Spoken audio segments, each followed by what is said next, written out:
Saturday Night Virus begins now. This is as disorganized as it comes.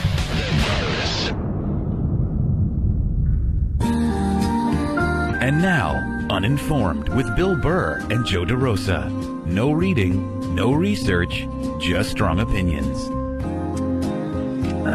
Hey, what's going on? Bill Burr, Joe DeRosa. Another episode of Uninformed. I feel that was creepy. Yeah, was. I don't know. I just felt like doing it. Well, all right. Well, yeah, Joe. The angry I need some pussy faces you were making on the way over here were really freaking me out. Tough, dude. I'm really lonely. Yeah. So if you're tuning in for the first time, my name's Bill and this is Joe over here. And we don't know what the fuck we're talking about, but we try to learn things on this show. We're morons. And today we're going to be talking about anger issues. Yeah, and communication skills, which I'd say are lacking in. I think we're doing all right lately. We've been getting along pretty well lately. We haven't been fighting that much. This is going to be an awful show then, Joe. God No. knows it's all based on, us screaming at each other. Maybe that's what this show was all about, was that we come together, and then it brings us closer, and then it ends. And then it ends. So maybe was a growth. this is the final episode, Joe. All the many hundreds of dollars we've made doing this show, Joe, that's it. I had my eye on a cabana. I did. I spent all my money that I earned on an iPhone, and it's all gone now. That's it. All the money I made went to one iPhone. What's been going on with you, Joe? Well, I broke up. I mean, I think we talked about that a little bit last time, but that's why I was making angry I need pussy faces. Because I broke up with my girlfriend, and it's been hard. Last 2 episodes ago, I mean, we were on the air. Remember 2 episodes ago, Joe, you were in love, and it was disgusting. Yeah. No, we actually had her in here. Remember we did the say goodbye on the air? Joe, I got to admit, I was looking at that relationship. You know, when you break up with somebody and then your friends are like, man, I knew you guys weren't right for each other. Your relationship, I couldn't figure it out. I couldn't get a read on it. Yeah, neither could I. I couldn't, Danny, you remember her? Yeah. I absolutely do. You guys had that terrible, like, lovey-dovey fucking... Oh, that's right. Last time on we the did the air. show here, you had that absolutely disgusting display of emotion, and you got down on your knee or something. Didn't something weird happen? We said goodbye. I don't remember. It took forever to say goodbye, and, like, you guys were like, oh, okay, Pookums, Oh, it was disgusting. I'll call you later. Yeah. It all fell apart. Yeah, it all blew Now, up don't right you in my feel face. stupid? I got what I deserved. I was asking for it. God damn it. You know what's actually been going on was, like, he kept calling me, Dan, and I kept, when he was going through the breakup, and when you just want to help your friend and just say, what's it like? Well, this is what I do. When I break up with a girl, the first thing I do is I just stay away from her. Because, hell hath no fury. And Joe just kept walking in to straight rights with his hands down by his side.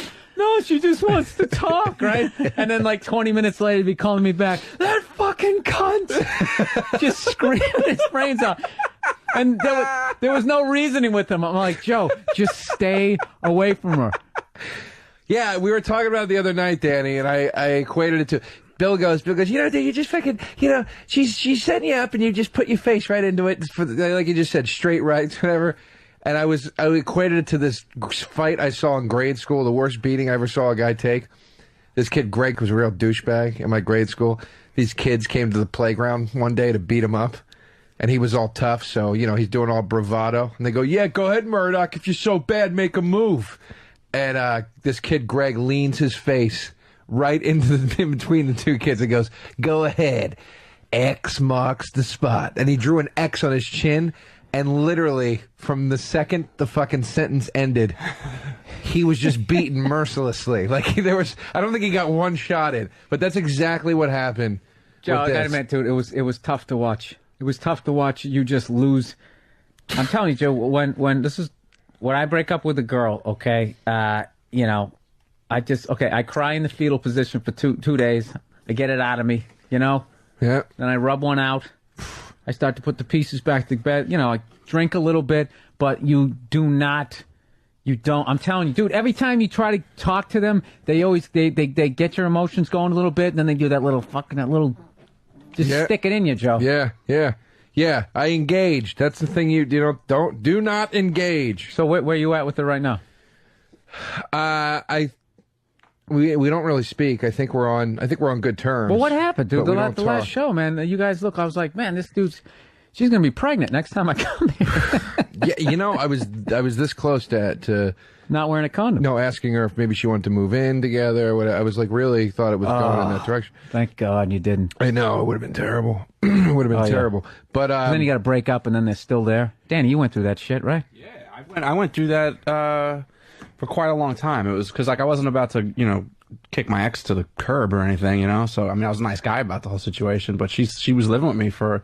Then what? You had to sleep on the couch and she was in the bed? No, I mean, luckily, I have a 2-bedroom, so I just kind of shoved her into the second bedroom, you know, like on a futon. Did you ever fuck another girl while she was still living there with you?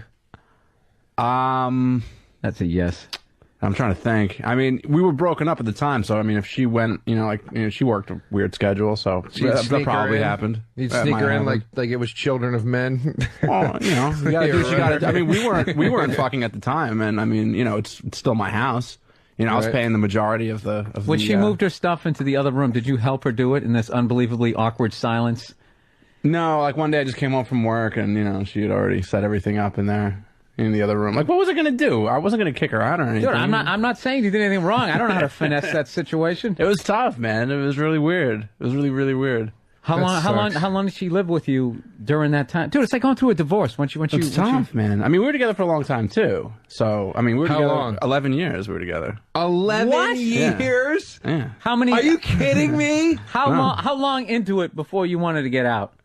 It was a long time, believe it or not. Dude, you're like 22. When did you meet him?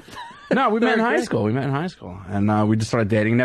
We never fought. We never had any kind of bad blood. I guess there was never any fighting. That's a bad thing. There was never fighting. I had a relationship like that. We never fought until we just broke up one day. Well, what happened was, like, you know, things went on, and like, you know, her career kind of wasn't going anywhere, and I was kind of getting annoyed because, you know, I just didn't feel like things were kind of equal. And, you know, there's some little things that would happen. I mean, it was really minor, I guess, in the grand scheme of things, but it was like this slow build that would just go on every day after day after day after day. Then finally... Slow build, dude. It was 11 years, man. Like, what are you doing in, like, year 9? She's not pressuring you for the ring yet? Well, she kind of was a little bit, but we both, you know, she kind of knew where... Hey, you remember Nirvana? Yeah, that's when we first started going out. Jesus Christ! Dude. It was more on the first Korn album, but that makes me never want to get into a relationship because it's like you say to yourself, if it can fall apart after 11 years, anything's possible. I mean, it's. Dude, I'll tell you what kills me. I love my girl and everything, but the other day when I found out Anthony was out of his relationship, on some level, I was jealous. I just think as a guy, you just want to. Of course. You just want to be. There's something about it, man. It's just overwhelming. Like, if I just go day to day like this, I get this great person in my life, we're hanging out and all that. But if you start just looking down the road, like, you know what depresses me is, like, you know, like 3-4 months from now, we'll be like, yeah, so in the summertime, you want to go there? And I'm just thinking, like, fuck.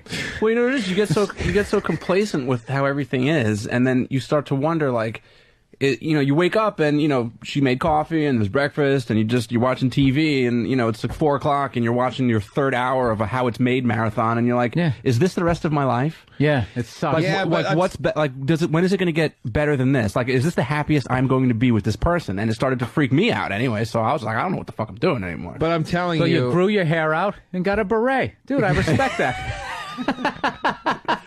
But, you know, it was one of those things where I had to do something about it. Like, I couldn't live with myself if I didn't. Dude, let me tell you something. Make a move. All married people are fucking miserable on some level. But even the ones who say they're happy, that's because they got something going on the side. But now I got Hold on. Either they're fucking somebody or they're painting a canvas with their toes, something freaky.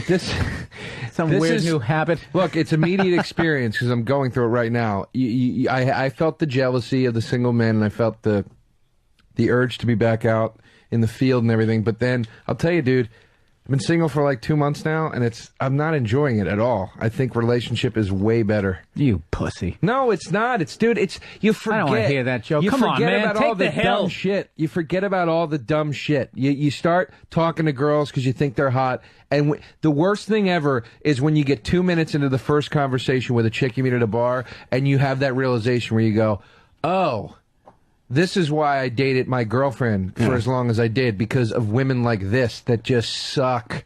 Yeah, but this is the thing, though. Then you'll get in a relationship, then you're in the relationship, and then you'll be looking and going, that's why I was single. Going over there talking shit, making up stuff, saying you're a pilot or something, you know? I never did that. I'm not good at doing the lie thing. No, you know, you do it when your other friend can hear. We used to play this game. We used to call them. You would come over as a guy. Someone was hitting on a girl. You'd come in and you just throw in some total non sequitur, and the guy had to roll with it. Did you ever get laid lying? Like, were you to really ride the lie out to the next morning? No, I never, dude. I never told a girl I was a pilot. I was just going for a joke there, but like, well, maybe not a pilot. No, but you know, something else. I know. I was more dishonest with my emotions. Like they'd say something that wasn't funny, and then I'd laugh. You know, when you're younger and you don't know how to, you don't know how to just be honest. Yeah. So what you do is like whatever that you just think, I'll just keep agreeing with her, and that's going to make her excited. I hooked up with this girl a couple weeks ago, and it was the most empowering thing ever because she was so annoying, and she kept talking and saying dumb things all night, and it was annoying me and it was annoying my friends. She's a woman. Yeah, and then finally, at one point, I looked at her and I go, "Stop talking. You need to stop talking right now. Just stop." And I was just being like not mean doing it, but just doing the whole like, you're taking charge, Joe. Here we go again. You She's got grabbed something her to by say, the- everybody. And she went home and blew my prick over there. Really? It was great. I was never that honest before, and it worked. And she liked it. All right, no one's disagreeing with you, Joe. No, don't tell me she fucking liked it. No, real quick, can I interject this? As I'm screaming into the mic, I'm very proud to say. You stop pointing at me like fucking Lewis Black. This is 2 episodes, no freaking out. I'm not gonna have my Oh, you're not gonna let your meltdowns. emotions. Oh yeah, your meltdowns. I just that wanted last to say time. that. It Yeah. hasn't been 2 full episodes. This is the second one. So you've only gone 1. Every day's a new day. Okay, but One day at a you time. ended the last time he was here. He ended an episode pouting. Remember that? Yeah, I think that was the push-up episode. It was. Right? I walked out of the studio. I didn't even say goodbye to anybody. So, Danny, I know I left you a voicemail. Which I saved because I'm not stupid. Oh, you saved it? I absolutely Oh, we got to play it that's on the great. show. That's great. You know what's so funny? You didn't call me back, and I called Bill, and I'm like, I think Danny doesn't like me anymore. He didn't call me back. No, I was it going, was- shut the fuck up. It was fine. I was my usual supportive self. Shut the fuck up, Joe. Dude, like, Stop being a fucking Mary. I have voicemails that I have saved on my Verizon voicemail thing for a solid year, if not longer, just because I'm like, I know I'm going to use this eventually. And, Okay. and when I checked that voicemail from Joe, I was like, this will come up at some point in the future. Oh, yeah. So, All right, good. just, good, so good. every 21 days, I've been hitting 9. Would you like to save this message? Yes. Well, you Yes, just I hear do. the first few words. Hey, Danny, Yeah. it's me, Hey, it's Joe. Rosa. Boop. This message will be saved for. I saw Well, that Joe, you know, this episode we're talking about we're going to be dealing with like anger issues, and you seem like you're we're actually going to have an anger therapist come in and try, because me and Joe we're famous for going off, you know. Oh, me too. I have a terrible reputation around the O&A Oh, show. yeah. I'm the guy that blows up. I'm the guy that Yeah, and the loses my mind. worst thing about having a temper is even when you're right, you become wrong because it stops being about the issue. It starts being like, Jesus Christ, Yeah. did you see Danny? And like, Yeah. well, and the like- guy didn't do this, and this. And- Yeah, but that's no reason to call somebody a cunt. and as right as you can be, and you could be making the most valid point in the world, and you know whoever your opposers are, they'll be like, "See, this is what I'm talking about. See, this is why we can't talk to you." I wish you could see yourself right now, Danny. and When it's they, like- when they and start like- doing that, which just makes you madder. The worst is when somebody goes, I am not going to talk to you if you're going to talk to me with that tone. And they're doing, and you're going, but you're being a fucking asshole. Yeah. I'm not, this conversation See, is done. this till thing, you know how to- Joe, this shouting, this name calling, that's not how adults speak to one another. This is exactly what we're Yeah. talking and about. dude, and if they just knew the Tarantino murderous fantasies that go through my head. Dude, I took the train up today from, I was doing helium down in Philadelphia. I took the train. And yeah, I love the train. The I train like is that so much, train. dude. The train is so much better. Let me just get to the point before you trash me for being like Boxcar Willie. Yeah, I had a little stick with a handkerchief and a sandwich in the back. No, I was driving up, you know, it took like the 7:30 train so I could come up here and do this damn show. And I get on the train. All I want to do is fall asleep. And what happens? These two fucking women just start yammering along. Because, this really seems like we hate women, but, I know. it's really just gone. I wish it was two guys who were doing it, but it wasn't. They just sit next to each other. They just have to start fucking talking. Yeah. And it was as loud as like some obnoxious guy on a cell phone. And I was just sitting there. And I've read enough about anger. Anger is like when you don't feel you have control of the situation, which I didn't.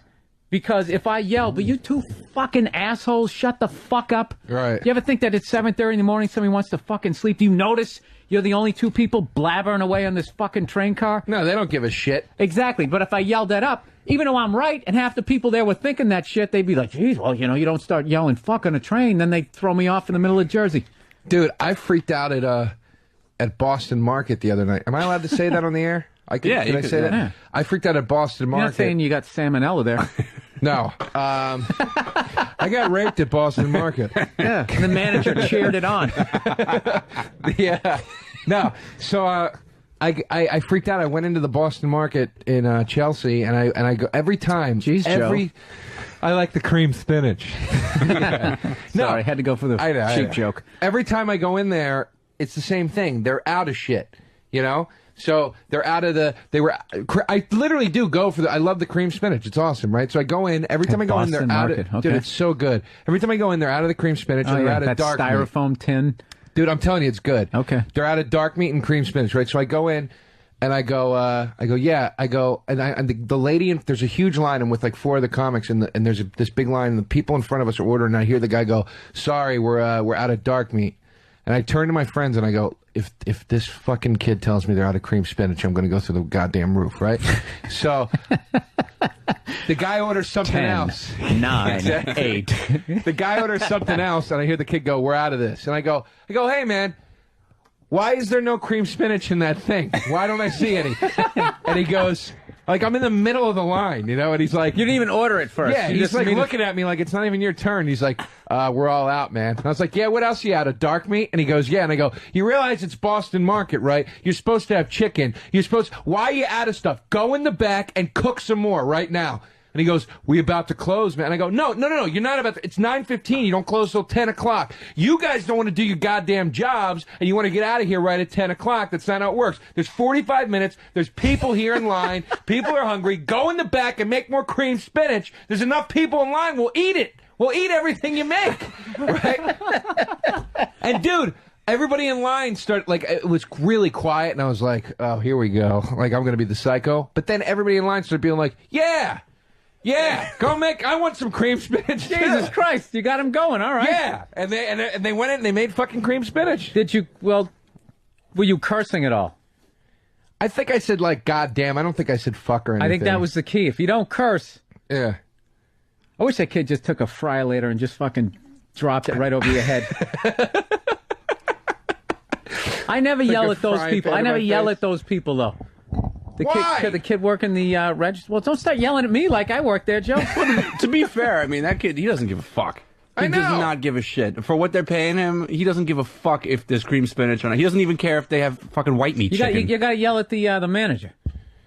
Well, my point is... That's how adults do it, Joe. They don't start yelling at some teenager like some bully.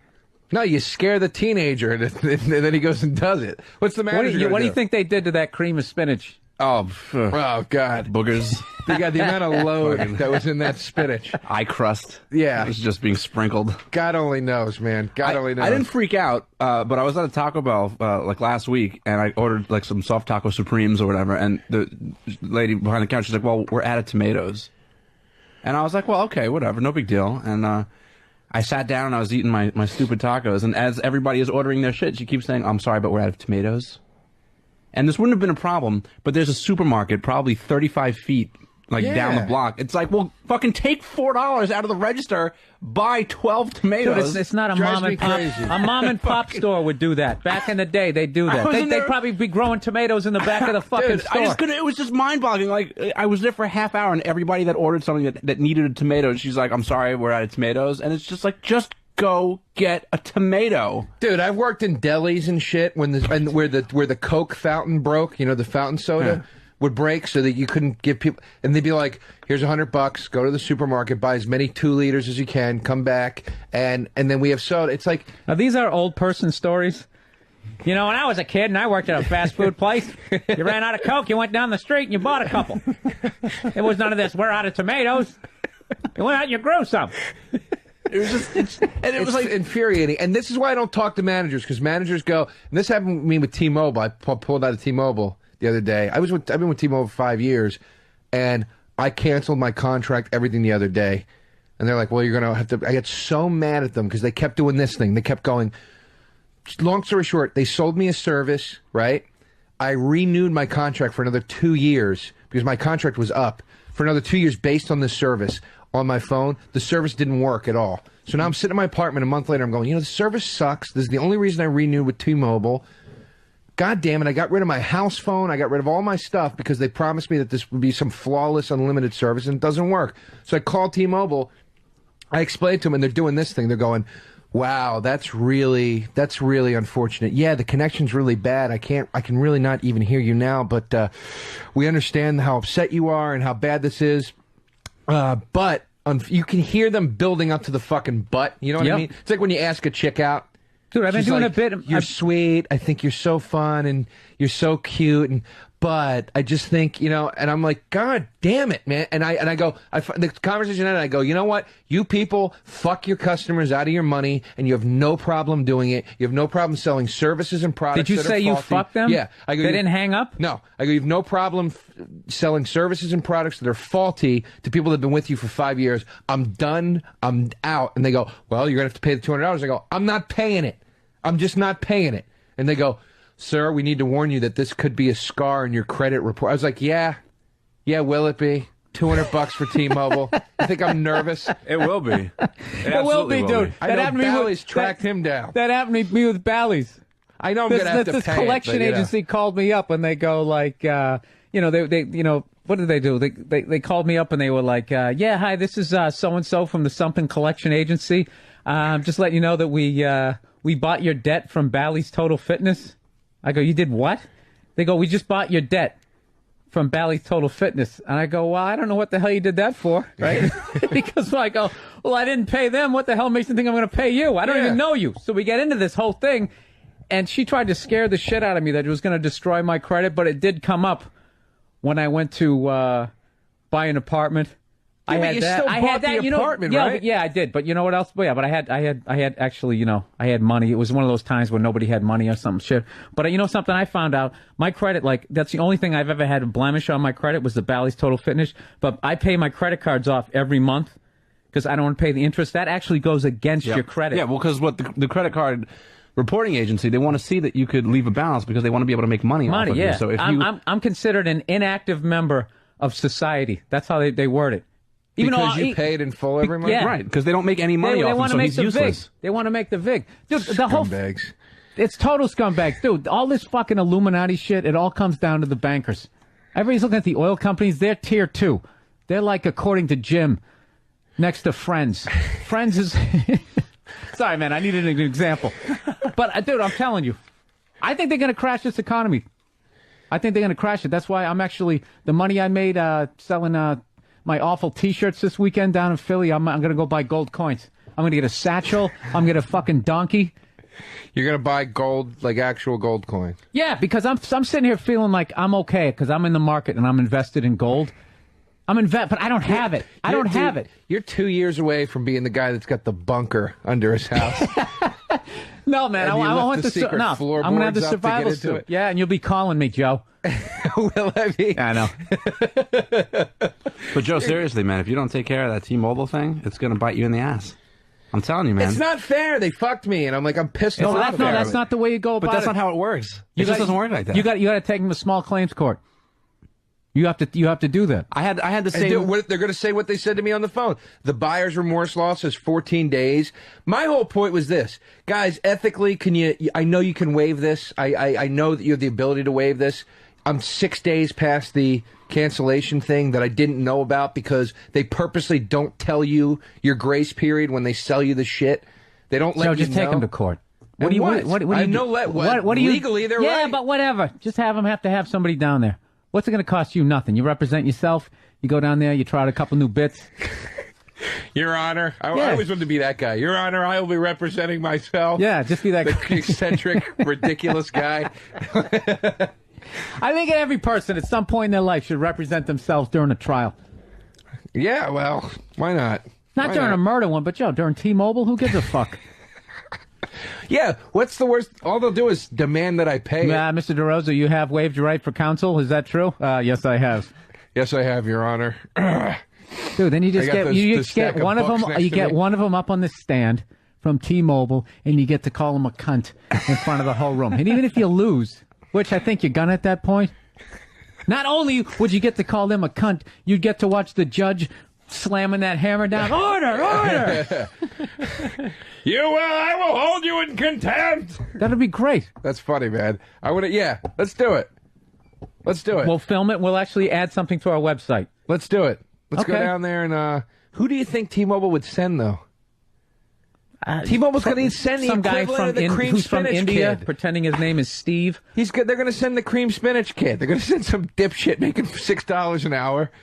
Good, then you'll destroy him. It'd be like some open micer down there. Your job is to go get yelled at. Go ahead. Go down to small claims court. Deal with this psychopath. All right, I'll do it. You're not going to do it. I'll do it. You know what you're going to do, Joe? You're going to do what everybody else in America is doing right now. You know, you're going to bend over. Yeah, you kick up a big dust storm. Dude, I do it too.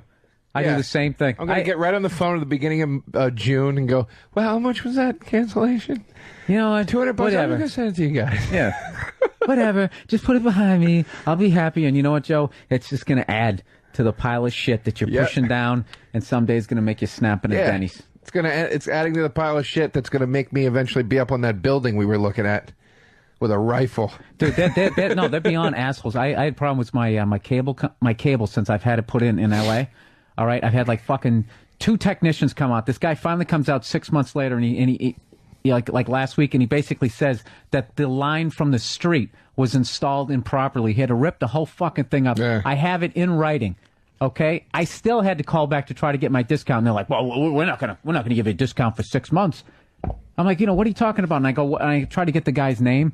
He goes, Michael. I go, what's your last name? He goes, I can't give you my last name. Yeah, of course. I'm like, why not? He goes, for security purposes. Yeah, like he's in the Secret Service. Yeah, like 9/11. It's like, dude, you're a cable company. And he goes, well, actually, we've had drive-bys, which I thought was hilarious. I go, doesn't that show you what kind of level of fucking assholes you are? Dude, drug dealers get drive-bys.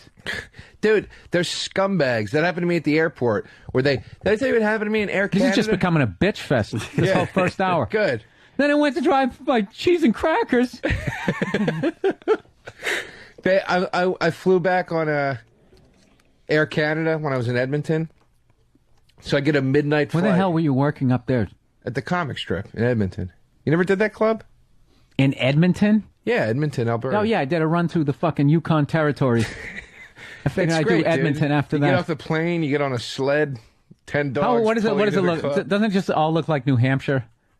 It looks like Jersey. It looks That's so literally disappointing. looks like Jersey. I hate that, man. That's what I always say in every city I go. I thought I was going to see this. I go, it looks like fucking New Jersey. Dude, when I went to Amsterdam, the first thing I got off, I saw it was like a Dunkin' Donuts and Heineken. They're over there, like 10 different. I wanted to see people in like wooden shoes and like windmills. Dude, hold on. Just a bunch of guys with tight jeans on. That's when I was in Alaska. Bicycles. I thought I was like Alaska. Wow, it's going to be all snow and tundra. Yeah, and canoes penguins. made out of beaver. Yeah, people with beards. Yeah, I thought I was going to see one of those guys with the big backpacks with all the animal skins on it and all that sad shit. Eskimos with whale blubber on their cheeks. Dude, I got up there. It looked like Camden. Oh, it stunk. Oh, it's beyond it. Yeah, it's the same fucking TGI Fridays. They didn't even Except have it's that. just dark out at 1 PM. That lets you know you're in Alaska. They didn't have that. They didn't even. That was they had none of the amenities that you would expect to be like living in Alaska, but it didn't look like Alaska. Like if you can't get to anything cool and there's snow and igloos and shit, you'd be like, wow, this is really. Yeah. But when it just looks like like a Delaware and you can't get to anything cool, that's like awful, dude. Where'd you play? Chilkoot Charlie's? Yeah. I was like, do you guys got a record store around here? Well, we got a bookstore. They sell some UCD. You're like, oh, for Christ's sake. What's in the bookstore? How to start your own mine? How to continue hiding from the law and your ex-wife? Yeah. How to, different types of I got nothing. All right, listen. All right, why don't we take a break, Joe? I was going to tell you the Air Canada story, though. Huh? Well, why don't we do it as a teaser? We'll go to our first break. When we come back on Uninformed, Joe DeRosa is going to tell his Air Canada story. Yep. It's Uninformed with Bill Burr and Joe DeRosa. You say you've got some very excellent news. You say I'm going to die when you tell me. And in my way I will. But though your words will kill, I know you'll think that I don't seem to care. Joe, what the fuck is this? It's just because Hang on a second. You listen to Uninformed with Bill Burr, Joe DeRosa. Listen to this part. it's upside down, my friend. You like this? Yeah.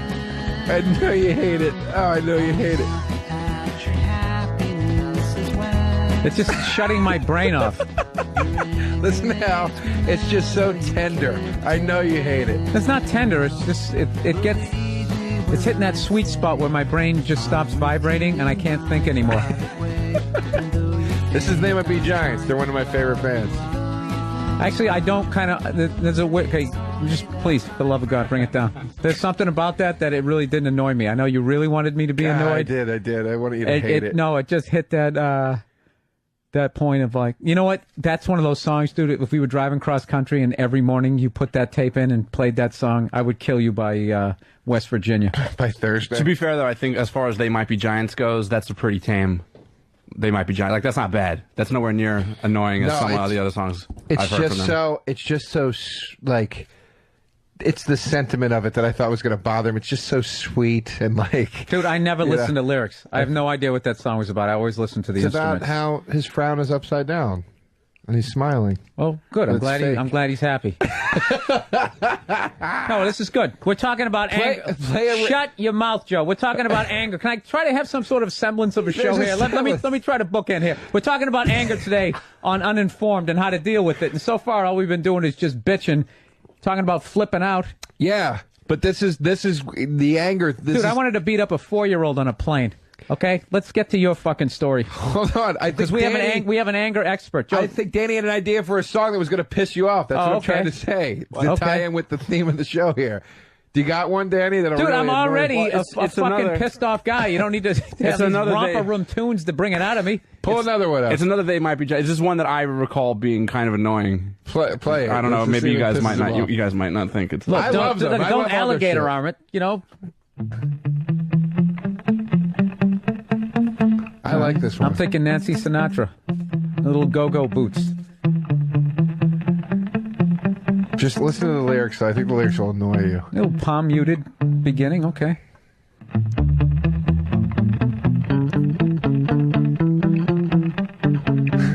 All right. I think I'm watching like it's an instructional thing on an ant farm or something. They're showing the insects going back around. Okay. All right, here we go. You're older than you've ever been, and now you're even older, and now you're even older, and now you're even older. You're older than you've ever been, and now you're even older. This is one of those songs like I think I could write this. Older still. Okay, shut it up. Is marching on. Wow. And time Are they mocking music? Well, is still marching on. All right, they're trying to be stupid. Okay, that's all right. Go ahead. But for some reason, I always felt that I love that band. I really do. They're one of my favorite bands. I mean, I always felt that the cleverness of it would really piss you off. No, because that was so stupid. Like, I figured it out that he's being an idiot on purpose. All right. Joe, I've always said you're an alternative comic. I've always said that.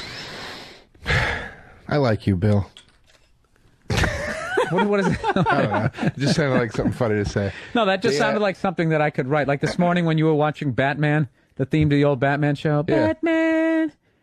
Dude, I'm really into I could write that. I'm really into that show right now, man. I really like the way it's directed. It's very cool. You like Burt Ward sucking his stomach in to those underoos. Adam West. Burt Ward's the young one. Oh, he whatever. was in shape. Oh, he was? Yeah. Oh, yeah? You like how he parted his hair, Joe? The worst fucking disguise ever. We're really doing hacky radio Yeah, now. yeah, What was come that on. with his thing? Well, you brought it. Oh, I brought it up. That's right. That's not Superman. He put on glasses. I was. Oh, you hack. Joe DeRosa, Evening at the Improv. All right. So That was sticking with the anger here, Joe. I want to tell about. I want to talk about this 4-year-old that I wanted to beat up on a plane, or the urge to. I didn't, but well, let's hear your Air Canada story here. well, it ties. This is, by the way, this is all leading up. People who are just tuning in, we have a our special guest today is a anger therapist specialist who's going to teach me and Joe how not to be angry, and then we won't have a fucking radio show anymore. They're gonna bounce me out of a job. All Okay. right. So anyway, so dude, I take Air Canada back from Edmonton. Right. I get on a midnight flight from Edmonton. Sounds like a bad song. It's supposed to Midnight flight from Edmonton. It connects in Toronto, right? And there's a 3-hour layover in Toronto. But I'm like, Such I'd rather a feature act story. I'd rather just get on the plane and get the hell out of. There's no direct flights, so I'm like, I just rather get out of there than stay in the hotel. So I fly into Toronto. Take a bus to Thunder Bay. Yeah, it's like 7 a.m. It's 5 minutes before boarding or whatever, right? They come on the speaker. Ladies and gentlemen, we regret to inform you your flight to New York has been canceled. Right? So I'm like, son of a bitch, right? So I go up to the guy at the desk. I'm already mad. I'm like, dude. So you know why you're already mad, Joe? I go, you couldn't tell us more than 5 minutes before the flight? Like you literally didn't know that till 5 minutes before boarding? Why didn't you tell us earlier? So we all could have started to make other arrangements. Well, we just found out, and then they give you such a line of horseshit, right? So then I go, all right, so give me a ticket. Now, how you feeling right now, Joe? Scale of 1 to 10, where's the red? I'm literally already at 8. You're at 8. Already, right? So I go, and Egyptian eyeballs popping out of your head. I would have loved to have seen this. I go to 10 in the next 2 minutes. Okay. This is all it took to put me to 10, and then I was at 10 for the next 2 hours, right? I go, all right, well, then put me on the next flight. And he goes, well, it's going to be the next one or the one after that. You know, not everybody's going to fit on the next one. And he talked in that little sing-songy voice? Okay, so now you're up to 9. I go, look, I need to get on the next flight. I got to get back to New York. I have, like, stuff I need to do there today. It's a very important, whatever. And he goes, well, you're going to have to wait to see if I can get you on this flight. And he goes, did you check a bag? And I go, yes, I did. And he goes, whew, here's what you're going to have to do. You got to go downstairs, get your bag, go out through customs. Is this guy gay? I think so. Okay. He goes, you're going to have to go downstairs, get your bag, go out through customs, Get some lotion. come back in, recheck in, go through customs again. Why? Exactly, right? And I go, dude, are you out of your mind? I'm not doing that. You got my bag already. I'm here. Why do I have to do that? And he was like, so there it is, 10. Boom. Right? Yeah, you're done. Now he doesn't want to help you Yeah. because now you're a dick. And he just goes, yelling at him. sir, that's our security policy. And I go, and once again, I'm the only one yelling in line. And then people behind me start being like, yeah, why do we got to do that? Right? Dude, I don't like how all your stories end up with everybody in the room start breaking Don't into worry. applause. Oh, they fucked me good on this one, dude. Don't worry. I get screwed, right? He did not go into the back and bring spinach out. This ends poorly. Okay. So I'm screaming at him, and I go, why the hell would I have to go out through customs again, come back in, recheck in, and go through customs again? That's stupid. And he goes, blame George W. Bush. That's what he said, right? So now I'm pissed because it's like, oh, now you're going to take a shot Now he's at my attacking country America. on top of it, right? And you know what? Fuck you, anybody that thinks you can live outside of America and talk shit. You're not down in it. We're down in it here.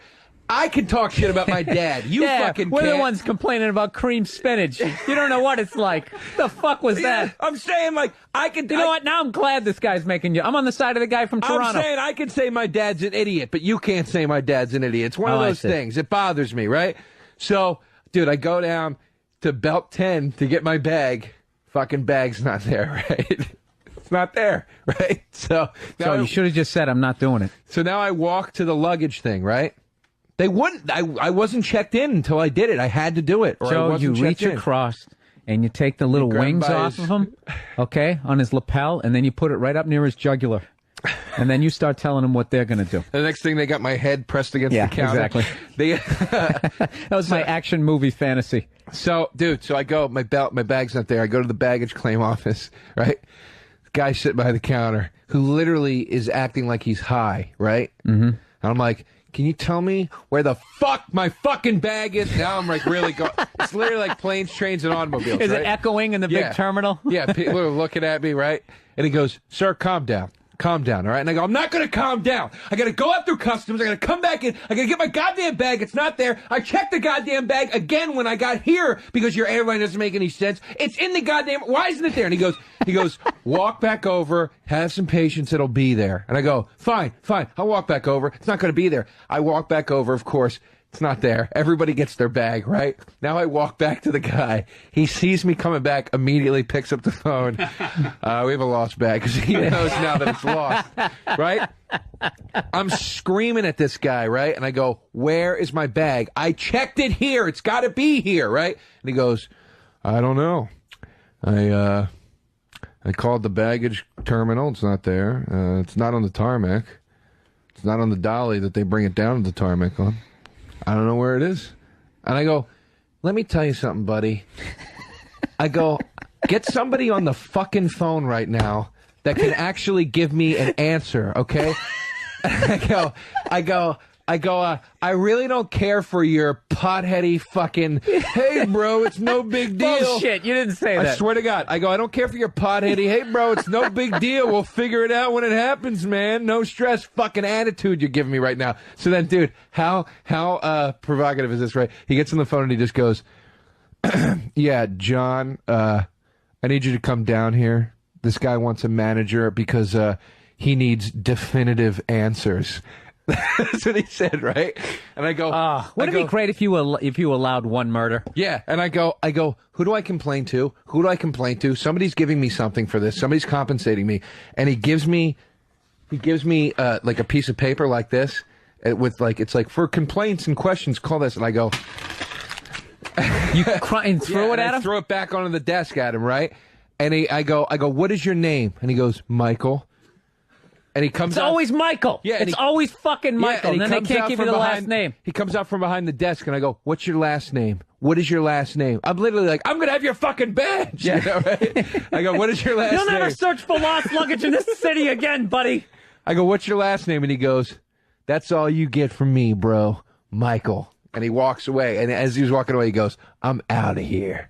Like that, right?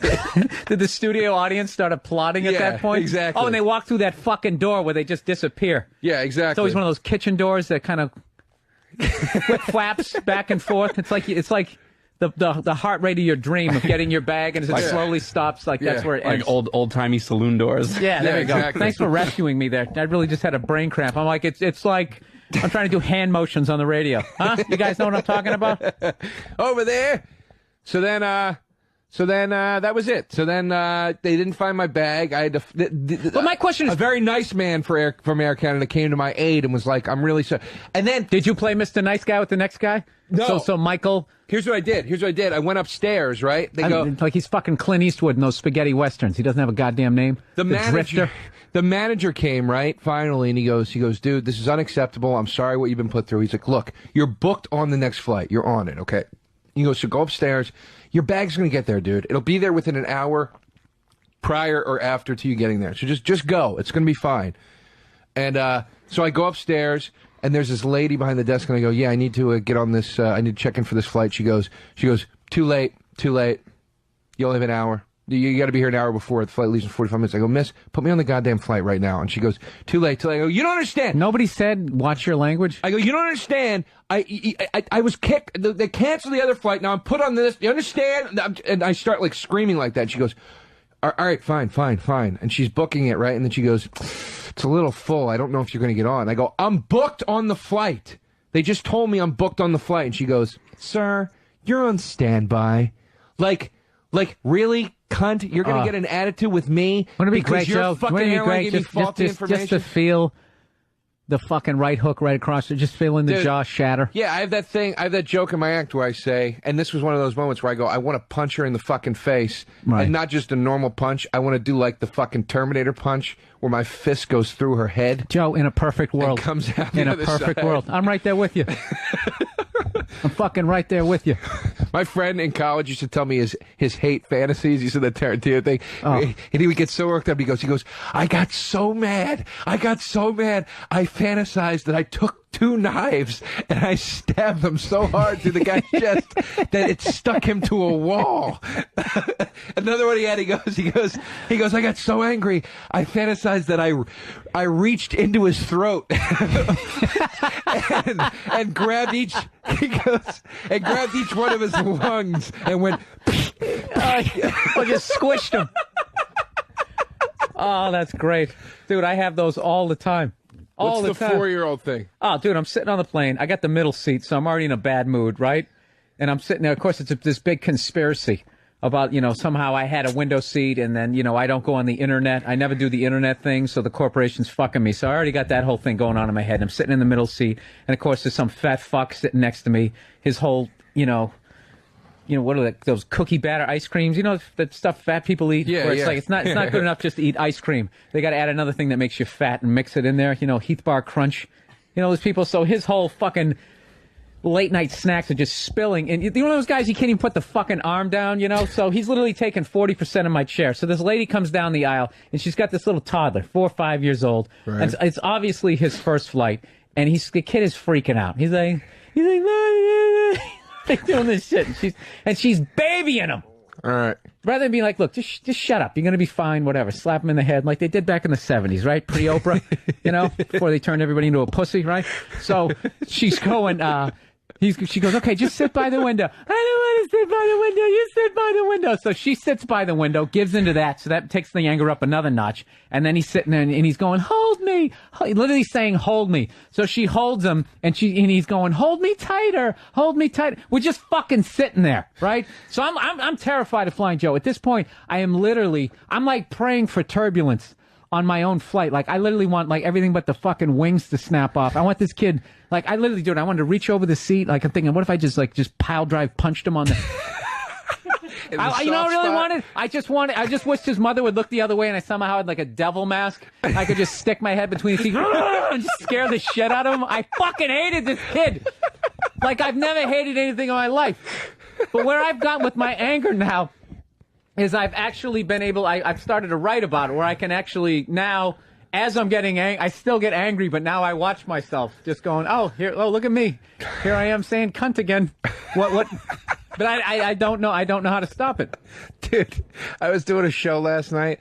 This kid, Dan Levy. Do you know this kid, Dan Levy? He's a comic from L.A. Anyway, he was on the show. He's a really nice kid. And we were talking before the show, and I don't know him at all. And he asked me a question about, he asked me, and I started going off on the comic relief thing. I go, these fucking white people, they don't do anything, but they go buy a goddamn ticket for a comedy show, and they act like they're making a fucking difference. Yeah, is that what you did, you fucking asshole? You bought a ticket for a comedy show? And then I just stopped and I go, Dan, you don't want to get mixed up with this. I'm just a miserable fucking guy. I just walk away, man. You don't want to. Because I realize that all comes down to what are you really mad at? Are you really this mad that somebody went to go watch Robin Williams improv about his dick for 3 hours? It's not. God knows what it really is. I don't know. Well, one day we're gonna try to work our way in the next hour here of the show. Here we're gonna bring in our therapist expert who actually has been listening to all of this stuff. Yeah, she's holding her head out there. You got your work cut out for yourself there, sweetheart. She's ready for it. Yes. I think we learned a lot of lessons from that time. Remember we had the Satan people come in. Dan, you remember that awful episode? Oh yeah, that Joe's couple, been right? doing great with the guests. I can already tell. I met Jane before. Yeah. She's got a great personality. My favorite was the organic food lady. Oh Jesus! Oh, what the problem was she sat out there. She came in too early and she heard us screaming at each other. So she was too defensive. She thought that that we brought her in to make fun of her. I think that's what it was. So she's just like, yeah, they're organic. That's the hardest. She was like Bill Belichick. So how are these things made? Well, they grow on trees, and that's all I got to say about that. Squirt water on it. Yeah, Bill Belichick is the coach for the Patriots, Joe. Just to let you know. Okay. When you're down the lobby waiting for you to get across the 59th Street Bridge because lesbians were marching or something like that. Somebody walked and saw Joe's. Joe doesn't watch sports at all. Guy walks by and he just goes, hey, yeah, go Tigers, when he saw his hat. And just watching Joe try to fumble around for an answer, like... I think I just went, okay. Yeah, okay. All right. What do you say? Anyway. We want to take a break, and then we'll bring in our guest in the next hour. So if you're an angry psychopath, which I think a lot of our listeners are, Yeah. Back in the day when we used to do the show live, we used to have all those wonderful truckers call in with their date rape stories, and all those guys were. That's one of the parts of the show that I really miss. I miss the truckers. I really do. But we'll be live again at some point. It's Yeah, not there we like go. This is permanent. See, Joe, with the ray of light. All right, Yeah. you're listening to Uninformed. Bill Burr, Joe DeRosa, taking on anger this episode. So keep it here, and we're gonna listen to more awful music that Joe has picked out to deliberately piss More me They off. Might Be Giants, Yeah, Danny. because you're a cunt. Uninformed with Bill Burr and Joe DeRosa. Fantasy Focus on XM. I'm Jeff Erickson from Fantasy Focus. Recently, we spoke with Ron Chandler from BaseballHQ.com. We've looked at the Mitchell report, we've looked at other indicators, and basically identified about a dozen players who really, you probably should look at their numbers a little bit differently. We're basically trying to hedge our bets a little bit because if, in fact, these players had been taking PEDs, you don't want to be overpaying for them at the draft table. Fantasy Focus, 12 noon East on MLB Home Plate, XM 175. Particle man, doing the things a particle can. What's he like? It's not important. Particle Joe, do these guys write for a children's show? It's kind of half. They make children's music, All right, but it's in between. That sounds like something Paul McCartney would write when John Lennon wasn't over his shoulder. That sounds like Maxwell's Silverhammer, please. All right, Triangle Man. Yeah, that's Joe's music. They might be douchebags. They might be giants, sir. Okay. I thank you very much. Oh, and an accordion. Why wouldn't you put an accordion into that mix? Like it wasn't. They play accordion a lot. Oh, it's of not the accordion. songs. That's a saxophone. Well, they have accordion in a lot of the songs. Though that guy singing Of plays course they do. accordion.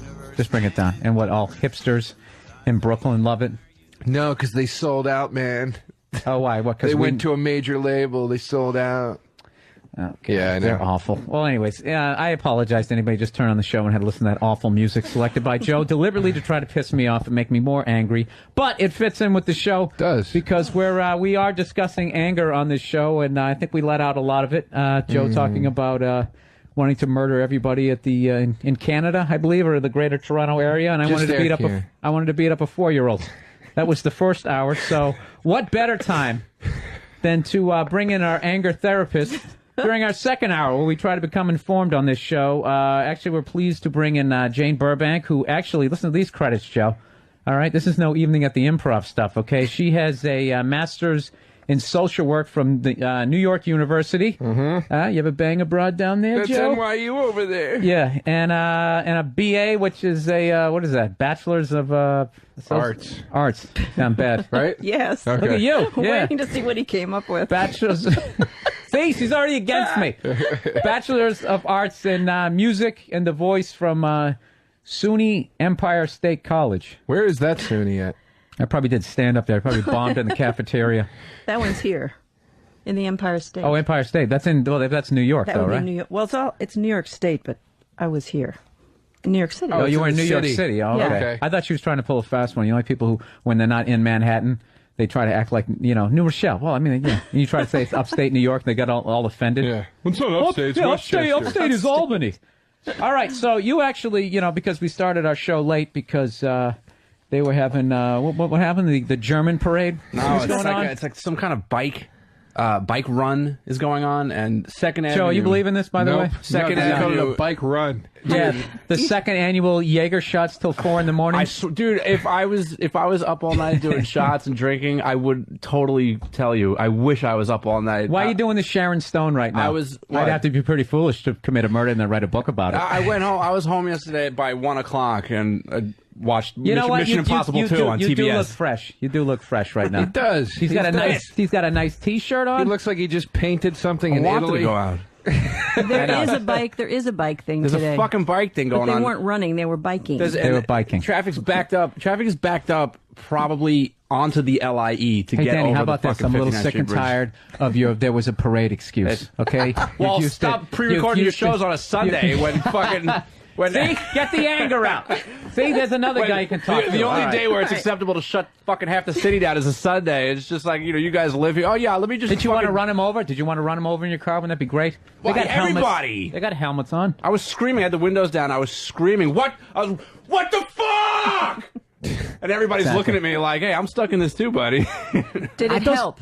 Yeah. Screaming fucking rules. I gotta do it all the time. I hate those calm people. And then they look at you just, we're all just going to be sitting here. Getting mad is not going to do anything about it. Yeah, it's not going to help anything. It's not going to. What's that going to do? It's going to make everybody tense. Can I call you Jane? And you get all these credits here. I feel like I Yes. should call you Dr. Burbank.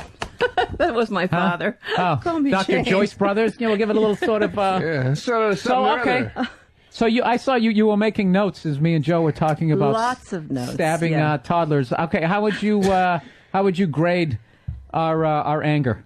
Yeah. Scale of 1 Well, to 10. The first, I think what I'd rather say is it's not about the spinach. Okay. It's about.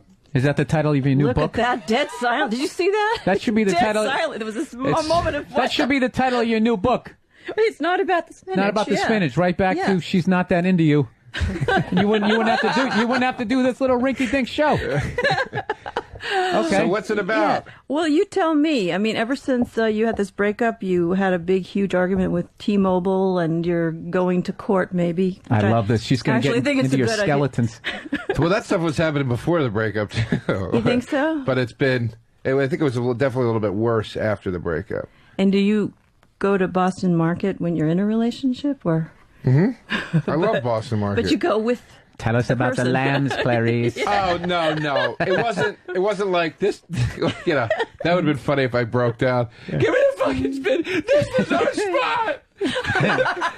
I didn't mean it that way. No. exactly, But No. I mean, I have a tendency to flip like that, but it's definitely amplified.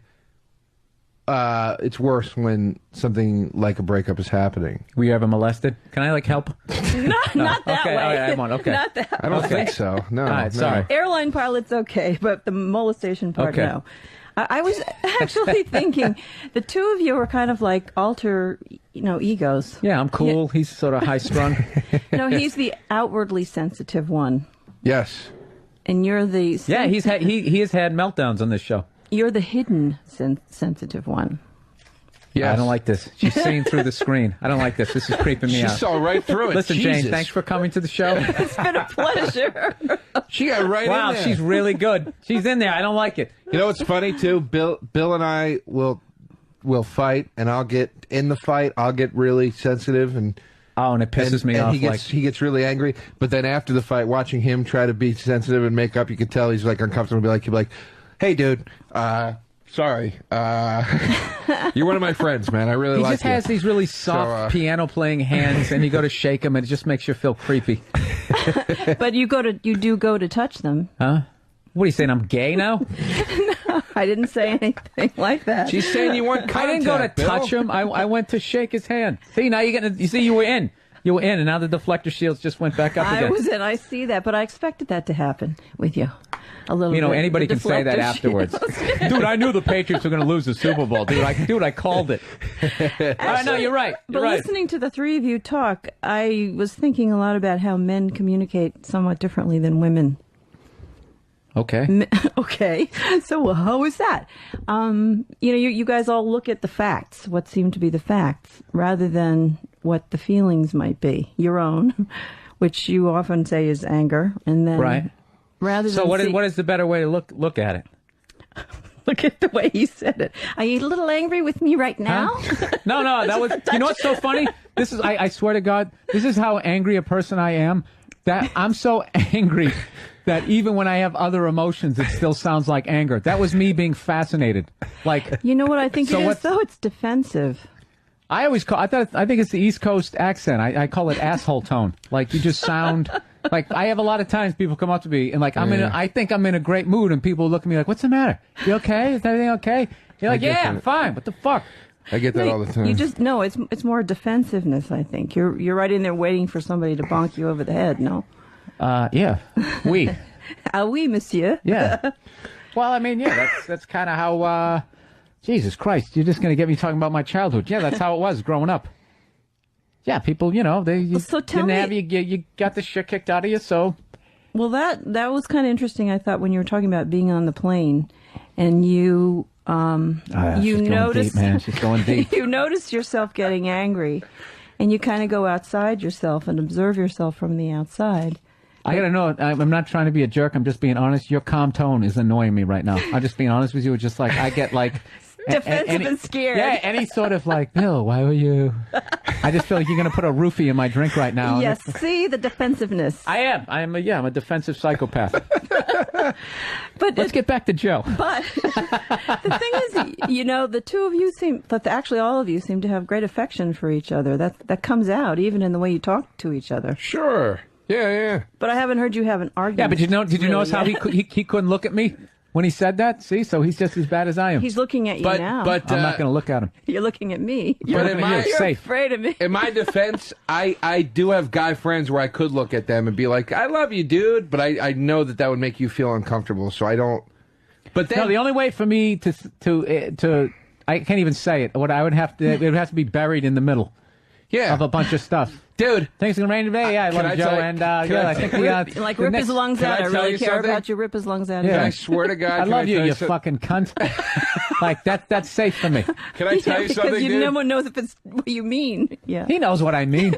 This is a dysfunction in our relationship, but it's true, and it's proof of the sentiment that I have for him. You're annoying me right now. Hold on, just listen to this.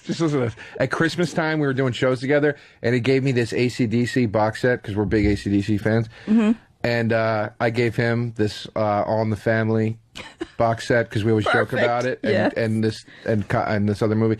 And he was like, "Oh, thanks, dude." And I was like, "Yeah, thanks." And then I went home, and then he left me this message like really late that night. And he was like, "I just want to say, man, thanks for a great year in radio, and thanks for the present." I man. didn't do that. Yes, you did. I was drunk, and there was Christmas lights. It wasn't me. Listen, here's the thing, though. Doesn't mean you didn't mean it. This is just representative of our relationship, right? I swear to God, I got teary listening to the message. I was so touched by it. And then a month later, I asked him if he watched the box set, and he said that he hadn't watched it. And I was very hurt by that. I was very, very hurt that you hadn't watched the box set. Joe, I got to tell you something. I'm not trying to add more pain in your life. That box set is still on my bookshelf in the wrapper. Why wouldn't you watch it? Because I'm going to sell it on eBay. No! You see how he gives, you kind of give something to him, and then you're taking it back. No, I'm just trying to keep the laughter going. Because I really, if it's going to get really sensitive like this, like, did you notice Danny ran out of the fucking room? I don't know if you guys noticed that. Oh, he's back. There he comes. Carmine from fucking Laverne and Shirley is back. I was going to say that earlier. I'm using your joke. You already said it. You said it before. Oh, did I say it? Yeah, the big ragu is back. No. But you know what upset me? No. I was upset that you thought you had said that you thought it was a joke gift, and it wasn't. I got you that because we had laughed so much about it, and I really thought like it's a good show and you would enjoy it. Like I was like, this is great. Dude, you know something? It is great, and I just Joe, believe me, dude, I procrastinate, okay? And just add that to the list that has nothing to do with, all the other stuff. I appreciated that message, man. What's so funny about you being here, Jane, is like the emotions that you're bringing out is the exact, the alpha and the omega, however it is, it's the exact inverse of this show. I realized that. So okay. I wasn't saying you were stupid. I was just, just reiterating. No, I know. Well, the danger in bringing a therapist in is if you're really going to ask serious questions, which I find kind of interesting that you guys actually thought it was a good idea to bring a therapist on. Well, believe it or not, as dumb as we are. That wasn't about being dumb. Okay, I'm just, like I said, I'm trying to keep the laughs going. Like, you got to understand, I don't have the clown makeup on, but that really is my job, okay? I got to go over here, I got to spin the plates. I got you. I got to keep it going. Okay? Now you're getting defensive. No, I'm not. No, I'm just. What were you going to say? I don't even know. You said as dumb as we are. Yeah, we're actually trying with this show. We're actually trying to somehow become less dumb. Believe it or not, it was his idea to bring the therapist on. I think it's a great idea. But... Was that my idea? Yeah. No, it was your idea. I called and set it up, but it was your idea. You said to me, it would be great to have an anger therapist come on or somebody to talk to us about I go into so many blind rages. It's just like, I got to be like that guy when I start tattooing ideas on my arm. What the hell was that movie? All right, so let me ask you this. So what exactly, so you're actually saying, so him sitting there on the 59th Street Bridge screaming out, vulgar names about women's anatomy because there's a parade of bicyclists going by. You're saying that's not bad to do that? I didn't say it wasn't better or it wasn't good. You're flip-flopping, Mrs. Clinton. I wondered if it helped the traffic move any faster. Or maybe it made him feel more relaxed. No, but it made me feel like I got to relieve some stress. Like I knew that I was in a situation that there was nothing I could do about. I couldn't get. It's not like I could just leave my car like fucking. Like Michael Douglas and falling down and just fucking, start walking away from it all. Yeah, starting shooting people in 7-Elevens. Believe me, I would love that. But, at least... In a perfect world. Screaming at the top of my lungs, to me, it gave me like an extra, like, okay, I could deal with this for another 3 minutes until I need to fucking scream So it gave you a sense of being in control in a situation where you absolutely had no control. No, it was just like a release. Like, it was just built up, and it was just, you get to, just open that fucking valve and let it all come out for a little bit. Because, the thing you guys are all talking about, these fantasies... Hey, get inside of him. I want to see him get uncomfortable. Well, right. I mean, he's making a lot of sense. He found a way that isn't hurting anybody to sort of let off steam and then be able to be calm. Well, what about the children with the windows down in the car next to him? Is he screaming that stuff out? Were there little kids? No, I don't, none that I saw anyway. But even if there was, I probably wouldn't have cared much. I think you're the most in touch with yourself that out of the three of us. I think you're pretty comfortable in your own skin. You don't This really is so gay. You don't really go out of your way to impress anybody. You're not, you're pretty much you all the time. Well, I mean, I guess that's easy for you to say because, like, you guys hang out a lot, and you see me when we do this show, right? But outside of the 3 hours, we see showbiz, Danny. Yeah, exactly. I'm just saying you don't like I think we hung out like once or twice at a bar, but I mean, let's get to know each other. Do you wear fuzzy slippers around your apartment and eating Cheerios? I used to. On a Sunday before you had to come in and do this pre-recorded nightmare of a show? I had a big day planned today. I was gonna go get ride your unicycle with your pizza, my motorbike, walk his bicycle. Perfect day for cruising. All right, well, let me ask you because something. The biggest thing that I to be honest with you, that I hate about my anger is because I always hated watching my dad flip out and act like a complete lunatic. And I always promised myself I was never going to do that. And you know how it is. You end up being just like him. And what I hate most about flipping out is in the middle of it, half the time I end up just picturing something that I say. I picture my dad doing that like 20 years ago. And he's in tighty whities with his T-shirt tucked into him, which is also really creepy. The issue is that our parents are our models. So if nobody really models anything different, there's sort of no other way of dealing with it, Until you learn another way, somebody has to sort of show you and find out. I mean, if you want a really serious answer, do you? Yeah. No, I do. It must have been really hard for you and frightening as a little kid to be watching this. Oh, you so didn't want you to go that way. Can't you just give me like a formula? No. Like a workout video. You can't give me something if I eat like enough avocados during the week? Nah, can't. Well, you could eat avocados if it makes you happy too, but that's not going to really work, It's hard to say I'll never do this one thing that I only know how to do. Oh God! So what do I have to? It's just so fucking uncomfortable. You're asking It's interesting. for it. I'm interested in hearing. I'm interested. I'm squirming over here, Joe. Don't. This is it. This is what's going to make it better. It's embarrassing. No, it's not. It's interesting. Oh, is it? Oh, I'm serious. It's more interesting when it's happening to you. Can I ask you something? Okay. Maybe. I'm not going to tell you when I'm going to answer it. You don't have to answer me, but I'm wondering if you're... That's right. I don't, lady. No, you don't. See it that. You're working now. So is your off air or your off stage persona? Are you as angry off stage as on? Yeah. Am I as angry? Oh yeah. I mean, most of my jokes come out of some sort of anger. So you have found... I'm telling that story on stage about wanting to beat up the 4-year-old, and I got to admit, the amount of people who laugh at it, not just laugh like, oh my God, that's crazy, but the people who laugh at it relating, it just makes me feel better because I'm like, I'm not the only one who wants to beat up a 4-year-old, but doesn't do it. Exactly. The whole point is you don't do it.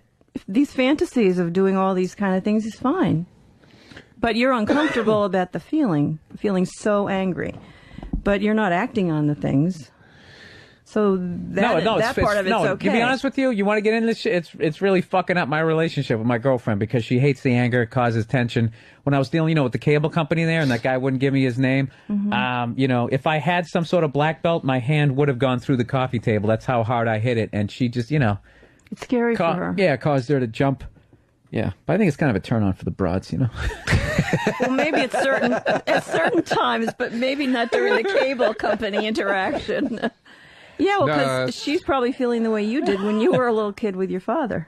Yeah, that's exactly it. Because she described it one day. She just said, you create this tension in the relationship. And it's like, that is the exact same thing I felt when my dad used to come home. We fucking ran and hid. Scared. Oh yeah. Yeah, Well, it was scared at first, and then I don't know. But Then you we never knew what was going to happen. No, but you know right? what? But then you know what came out of it was humor. Came out of it. My brother, you know what he used to do? This is like genius. My brother had, you know, those boom boxes with the dual cassettes. Yeah.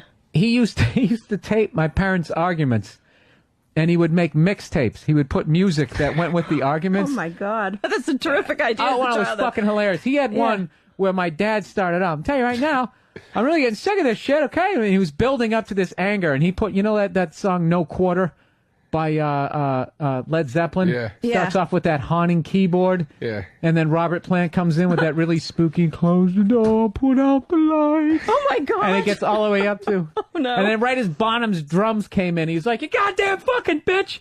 And we sat there... God.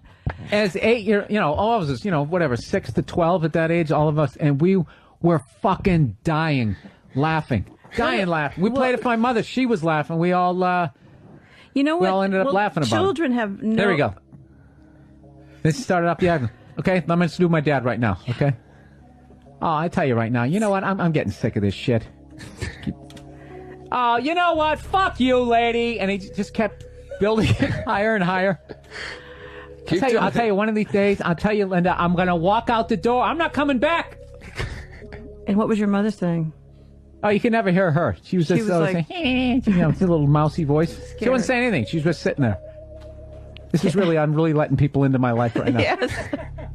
I don't want to recreate it. It was fucking, I don't know. So let me go to the theoretical for a moment to get you off the hook. So children... John Paul Jones on the keyboards, by the way.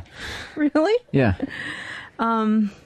Kids can't have no way of getting away from that situation. They're scared. Yeah, it's a police state. Yeah. And well, also they, on some level, usually love their parents and can't figure out what's going on. And so the only way to make sense of it, the only way to protect themselves is to come up with these strategies, which that was a brilliant thing you kids did. So now you've turned this awful part of your life partially into an adaptive in terms of your career. I mean, it's helped.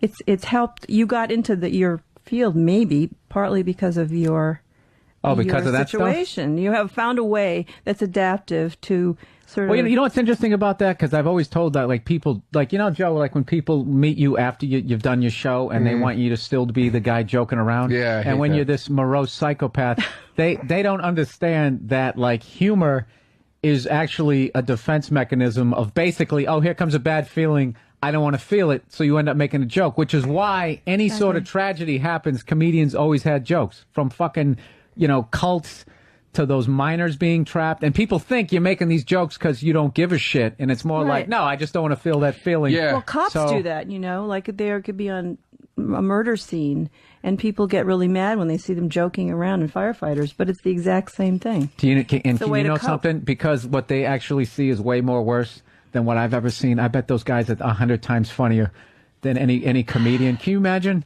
Yeah, but you were level a little kid. of A material you'd have to come up with as a headless body sitting there.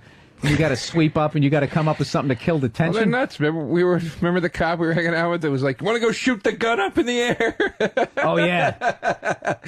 I treat a lot of people that were 9/11, you know, first responders, and boy, oh boy, many of them are very sick. Well, let me ask you this, because I really, you know, I'm turning 40 years old in June, okay? I'm doing pull-ups. I'm doing everything I can to try to make myself not feel like I'm already halfway through my life and I've completely blown it. And I realized that I've spent basically half my life being this angry psycho. And, like... Well, you have other parts to you, though. It's the voice, man. The voice and it drives them insane. Yeah. It's therapist voice. That's how they talk. How do you want a therapist? I know, but I got like, I'm so walled off. Like, I don't want you to suck me into that vibe. You know what I think is? Because I'll probably start losing it. I think using the windscreen here to dab my fucking tears. I can't. When I asked you what your mother's voice sounded like you said you couldn't hear her. So maybe the softness is a little scary. No, I think it was probably with the acoustics of the house. It was an old house. Yeah, but the other part is that she wasn't able to stick up for the kids and for herself, which is pretty scary too. Yeah.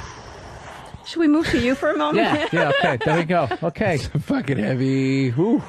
No, but wow, you know what?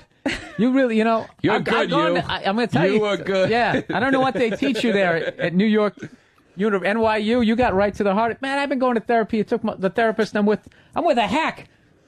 The therapist I got now, it took him like 6 weeks to get to that. You know what? You know why you get me? I'll tell you why you get, because I'm in front of the microphone, so I don't have the usual, the Fort Knox up. yeah, that's probably true. Actually, Because half of me, I'm thinking, even as I'm telling you these stories, I'm thinking this is funny as hell to people listening. Right. Me imitating my dad, so I can actually do it that way. God damn it. That's how they get you. Okay, on to Joe DeRosa. All right. But what do you mean by that's how they get you? I was just making a joke, like. No, Joe, come on. I just she just strip mined my soul for the last 3 So minutes. you got the mic up. They got you. They swindled you into your exposing. No, what your did you mean by emotions. that, Joe? That's what I meant. Joe has all kinds of stuff. Yeah, I don't. Why am I? You know what? so I'm like angry? Kobe Bryant right now. Hey, Shaq raped somebody in Denver too. Why am I so angry? I didn't. Well, I'm adopted. Number one, you need to know that.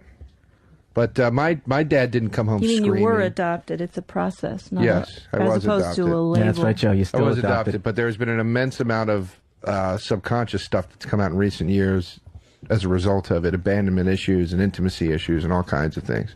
Yeah, I think that's probably why it's hard for you to separate in this breakup.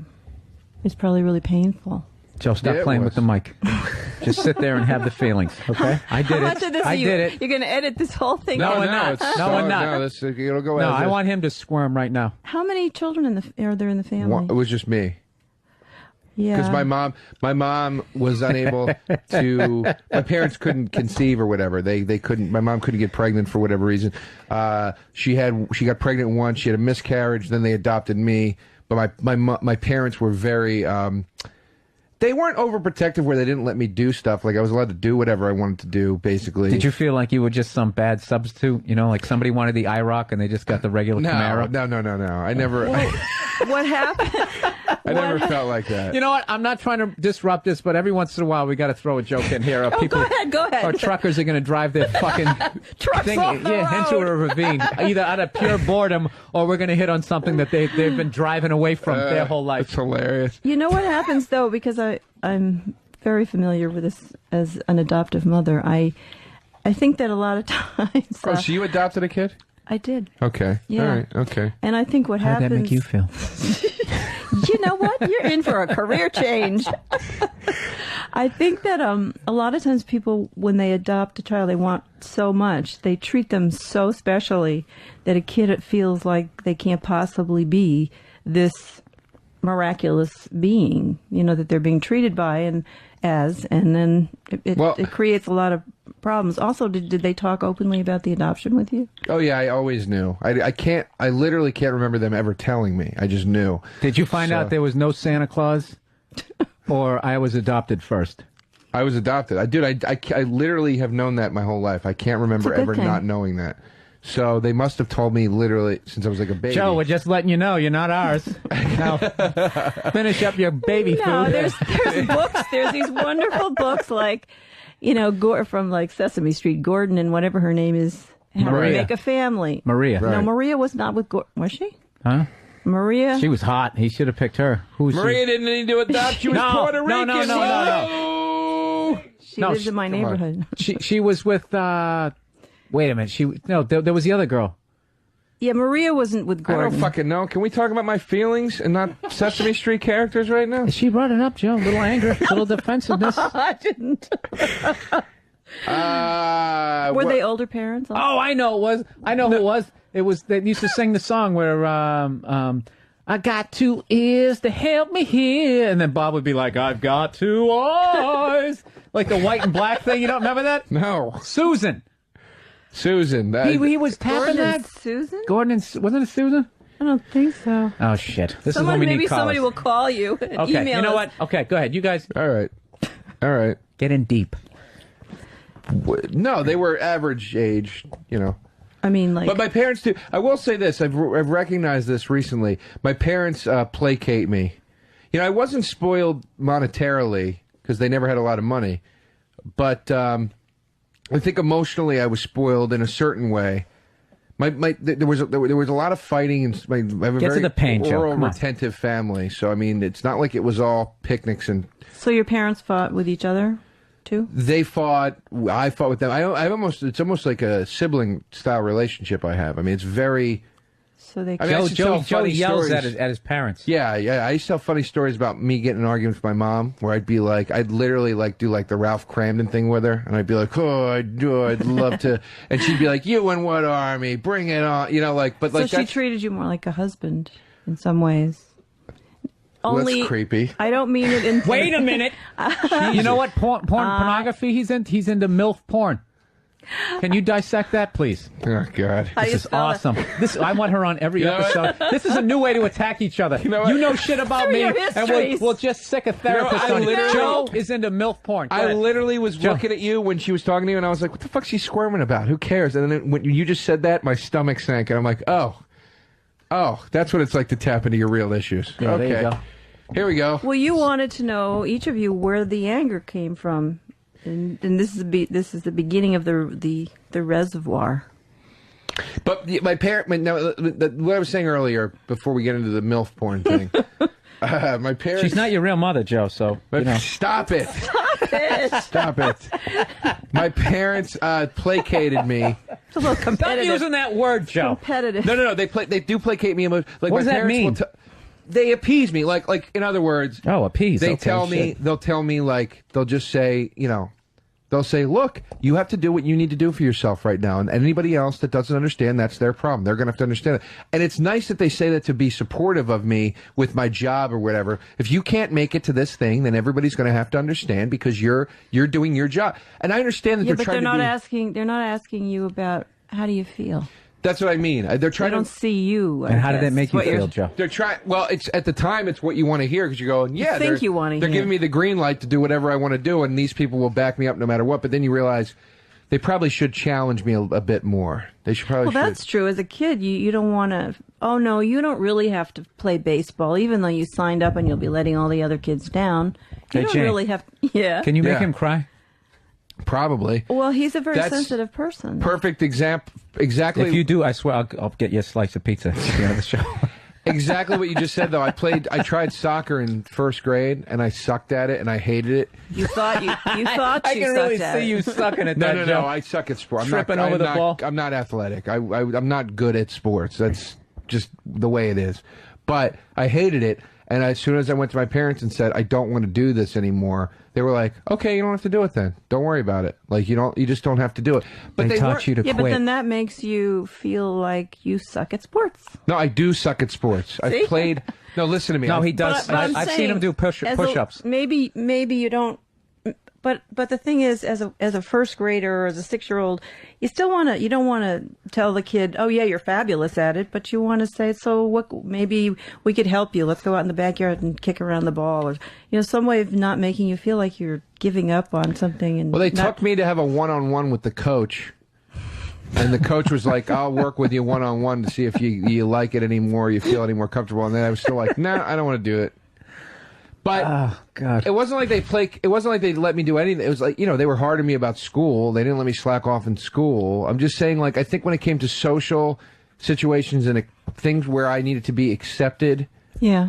if I said to them, I don't like this and I don't want to be a part of it, my mom was very quick to mother me and be like, then you don't have to. I'll protect you. I'll take you out of it. You know what I mean? So rather than trying to find out how you were feeling about it and helping you sort of brainstorm so that you could figure it out for This yourself. literally feels like a therapy session. You asked it. You asked for it. Well, we're getting into it. So Yep. it's hard to feel competent if somebody sort Did of you not feel competent, Joe? makes. No, I didn't. Did you feel like a Jesus. quitter? I don't feel competent a lot of the time. Joe, I got to tell you something. If you suck at soccer, you really suck at sports. I mean, He doesn't care now, though, does he? It's not about the sports. Just like it wasn't about the spinach. Yeah, no. Yeah, I don't. Telling you, care that's that your I don't book. play sports. not about the spinach. And then you got to have your hands in the air. It's not about the Yeah, it's spinach. not about And then that's the It's a book for forward. truckers. The forward is the spinach story, and then it goes. But no, I do have issues with not feeling competent, and then I do have issues with intimacy, abandonment. Abandonment's my worst issue. I feel very I'm always trying to make sure that everybody. I'm just now getting to a point in my life where I realize everybody doesn't have to like me or accept me. That's good. Finally, it took 30 years, but I mean, you know, I spent a lot of time, especially with this job and doing stand-up and everything. It's like I was working so hard to make sure that everybody at every club liked me. Because I didn't ever want to have any tension anywhere. And then I realized finally, it just doesn't work like that. Now, you can't do why it. you became a comic is a whole other. Because to me, a stand-up comic that's the hardest of all. Hey, Danny, why do you think Joe watches MILF porn? Probably because he wants to have a connection with his real mother. It's something that's missing out of his life, and that's a way that he could find a deeper some love. kind of intimacy, deeper love for his mother, for his mom, biological mother. That's very Freudian. Joan, let me ask you this. Probably not true. When was the first time you delved? Thank you. Look, she said it's not true. Why do you think I like MILF porn? No, damn it! Every time we're going to steer it towards what's going to be interesting. Joe wants to fuck his mom. He's talking about Stop it. He wants to fuck his mom, and he's talking about not being good at soccer. That's not what the listeners want to hear, Joe. I want to hear why she thinks I like MILF porn. Joe, You we know brought what? her in It's to interesting. not only inform us, but to be entertaining. Don't be a cheap motherfucker and actually try to get a free therapy session out of this. That's what you're doing, Joe. That's what you've been doing for 10 minutes, and I tapped out. Okay? I want to hear why she thinks I like MILF porn. It might be creepier than what you think. Okay, but Joe, you know what? Keep the fucking plate spinning. Let her say it. Okay, I'm going to stop you now. But keep the plate spinning. I am. Do you know what's interesting, though? What? The minute that you get into a deeper feeling, you're not going to like this because this is therapy too, that he gets agitated and it's hard for you to... No, but we're doing a radio show here. So Yes, we are. At some point, there's got to be the bump going But does on it there. have to be about porn? Huh? Well, I got to tell you something. And his mother? One of the staples of comedy Is porn. You know, if you watch a lot of Def Jam comics, they go right for the sex man and they tear it up. So go for some other sex. All right, but wait, but this could be funny though. Is what I'm saying. You know, all right, you know, It could be funny, but he... I'm just gonna fucking walk out. Don't walk out. Why are you getting so annoyed? Huh? Defensive. Don't get annoyed. I'm saying she is No, going I'm where not you wanted to defensive. This go. has nothing to do with. I don't give a fuck if he opens up about his stuff. I'm just trying to keep the show entertaining, Joe. And you lost it there. You forgot you were doing a radio show, man. You were slipping into this fucking talk, man. And I was just. I know. What I'm saying is, she's talking about. She's saying she wants to give her reason why I like MILF porn. It might be funny. This is what you want to hear. Okay, but this was good. Even though we yelled at each other, that was entertaining. So go back That's into what it. I'm saying. That's all I'm doing, Joe. We're having a good I'm hosting time. the show. I'm just keeping it going. We're having a good Go time. back into it. Jane, that had nothing to do with you as a therapist. Okay. I know. You got your shit together. I got it. I'm the loser. You're not a loser. I'm kidding. All right, Okay, go all ahead. right. All right. But Why at some point, could you steer it towards the MILF phone That's over what there? I'm trying to do. Why do you think I like MILF porn? What is... I don't even know what it means. Be It's true. older women. Oh. 40, 50, Oh. 60. Well, there you go. Jane, I'm telling you, he's available. He went through a breakup. I see what you're saying about steering into comedy. Did you see her headshot before you booked her, Joe? Just to take it to a whole other creepy level? Is that No, why I you booked didn't. her? I bet the No. other one was in her 20s. You're like, nah, that's not what I'm into.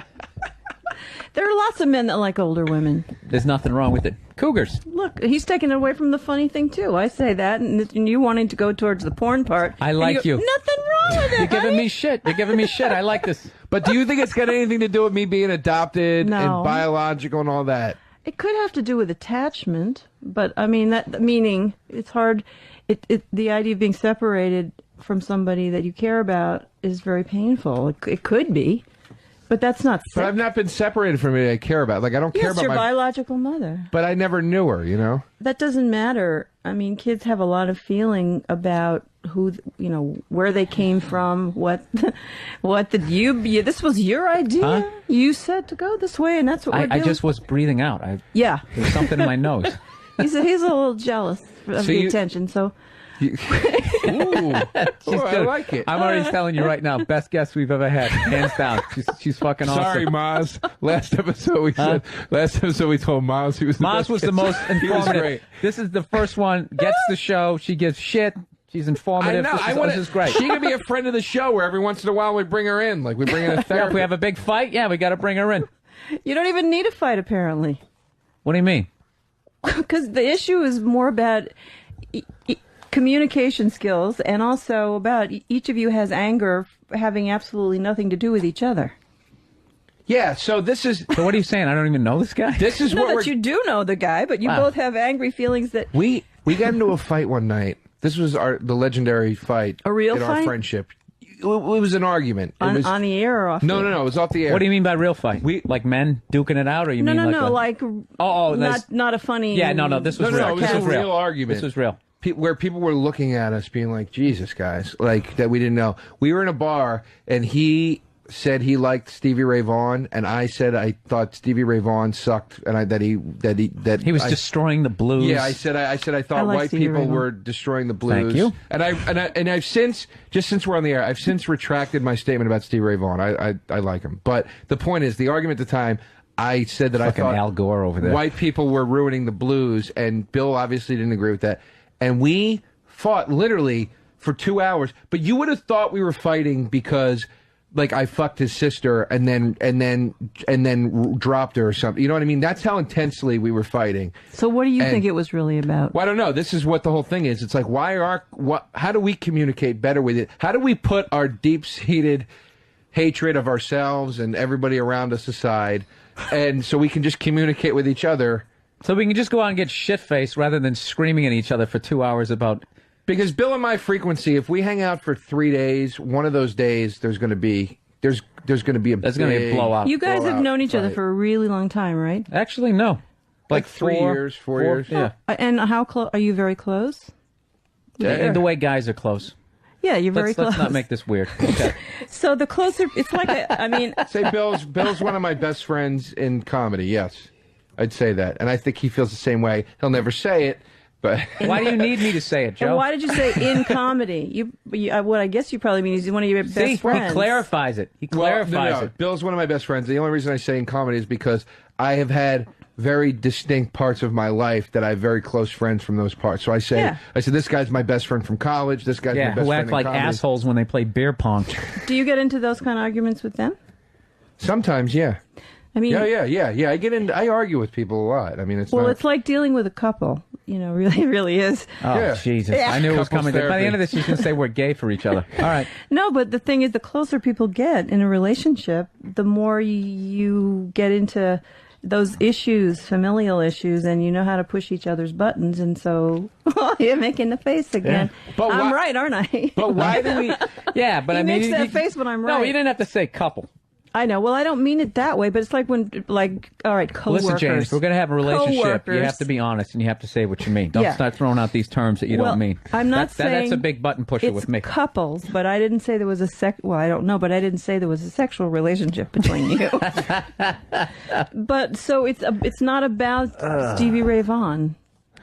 Well, that's my point. Like, we've argued about politics where you know what? You know what's so funny? You say it's like couples. We got into a fight one day about politics. So we were fighting so bad in his apartment that he and neither of us would tap out. He literally went over to the sink and started washing dishes like a wife and was yelling at me over the shoulder. The Brillo Going, you know what? You're such a fucking loudmouth. You don't know what the fuck you're talking about. And he was scrubbing dishes. Hey, and I like a neat apartment. I was like, Jesus It's like Christ. Felix and what's his name? Exactly. That's exactly what it's like. Yes. It's exactly that kind of thing. Are you trying to say that I'm Felix and you're Oscar Madison? No, I think I'm the Felix Yeah, and you're the you are. Oscar. Yeah, he's the Felix. I think so too, but I don't know about the dishes. That just Well, you know something? It's a sitcom. Okay, and like, you know, then people aren't one-dimensional. So what also happens in relationships? What? I just can't believe you got all these credits and you just started talking about those people like they're real people. Well, I don't know about the washing dishes. That seems like we need to do a rewrite on this script here. Joe should be doing the dishes and Bill should be yelling. Yeah, they're fictitious characters, you know? But that's not what I He's meant. black, he's white, he's neat, he's dirty. It's the Defensive. yeah. Entertaining. Well, how do we? It's not always entertaining. Entertaining. How do we communicate with each other then? So let's So say what Bill and I happens start is- talking about a TV show. We start talking about Joe, I can tell you right now, you're never not going to annoy me, okay? Yes. why do I annoy you so much? I don't know why, because I'll tell you right now, there's something about you, like, you just fucking annoy me. You know what I think it is? I think it's your that you care. face. I think it's that you care about me as a person. You can't deal with that, and it bothers you that we're close. No, and because I'm going to tell you something. Bobby Kelly, I got no problem.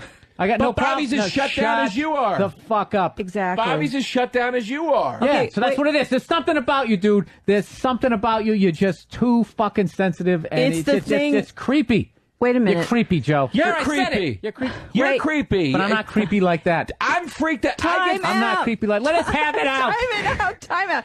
But I think you hit on something. I think it does probably makes you uncomfortable when he's very outwardly. He talks You know what about, he's like? You know what he's like? What? He's like that 4-year-old in the fucking plane that I wanted to punch. Oh, go fuck yourself. No, See that? Look at the anger he has. I think it's hard for him to hear these feelings. I think it's hard for you to get the feelings. I think it's hard for me that you don't. You know what you are, Joe? Let me finish my You're fucking like- sentence. I think it's hard for you to hear the feelings, and it's hard for me that it's hard for you to hear them. So it's Joe, we hit a fucking wall. You know what? Wait. No, you know what it is? He's desperate. He's desperate. He's like Joe? a desperate chick. When a girl's desperate, you don't want to fuck her. There's just something. What does she got? Joe. What are Chlamydia? you talking about? Joe, I think that the thing is, I'm talking about us. Bill, yeah, he has all these feelings inside, but it's hard for it makes him feel weird to express them, and you express them, and you probably bring them up in him, and it makes him uncomfortable. That's Wow, she's awesome. That's totally it. Because I know other people like him, and if guys like, I'm only comfortable around guys who are like me. They're like, oh, you see the fucking Bruins game last night? Like, I can hang out with that, but I get like around someone like him, where every once in a while he just goes off on a sonnet. Going, we've been doing this radio show for a while, and I just fucking Yeah, but then you call him. I want to run out of it, run away from it. It's scary. The closeness is scary. But then at 3 a.m., you call him and say how you really feel. Yeah, like some drunk divorcee. I didn't mean to hit you, baby. So, in your relationship with your girlfriend, This is really dangerous what we're doing here, by the way. We're really getting into the nuts and bolts of why we're semi-entertaining. But that may be what happens in your relationship. You get closer and closer, and then something gets triggered, and it freaks you out, and then you sort of freak and get mad at the Time Warner person. But let me say this: just like no, there's no defending Time Warner people. Okay, I could have grown up in like I don't know what But that's the safe place to take the anger out. The perfect situation, dude. Mr. Rogers would flip out at people at Time Warner. It's the degree of flipping out, though. That's what your girlfriend's saying. Oh, absolutely. But you also have to understand that Time Warner Cable told me that they've had people do drive-bys. Okay, so let's not make these people. There's always out to be reality. saints. There's always reality. Thank you. I appreciate you acknowledging that. There is always reality. Okay. But then it's it gets blown out of proportion, just like the spinach. Oh, I love that spinach. Yeah, you're going line. back to it. I swear to God. Can I write the forward of your book? And I want to be sitting there. There was another in one. the book, and I want to have my head in my hand, smiling with the sweater on. That's what I want to do. What she's saying, Bill, is that it's not a falsehood that Time Warner sucks and that they're assholes and they have drive-bys. She's saying it should make you punch a table. That's what she's saying. Oh, really? No, when you're not saying that that it she should, forgot to give out the homework, but Joe? that it does. Here's the thing. Fucking kiss I ass. got to say this. Okay. As you feel uncomfortable around me because I get sensitive and stuff like that, I feel uncomfortable around you because I feel like you're going to fucking snap at me at any minute. Remember that we went to see Aerosmith? See, I'm my dad. I'm the same fucking guy. We It's went to see terrible. Aerosmith, and I made like some passing comment about, we were in traffic. This is a true story. We were in traffic, right? And Danny, this is gonna be one of these I'm the asshole stories. No, Here we it's go. not. It's not. No. Listen, because and then I'll come back with I'm a pussy Keeping story. the laughs going, Joe. We were in traffic going to see Aerosmith, and he was so mad about how bad traffic was, and he was like, "God damn it, the fucking like you, right?"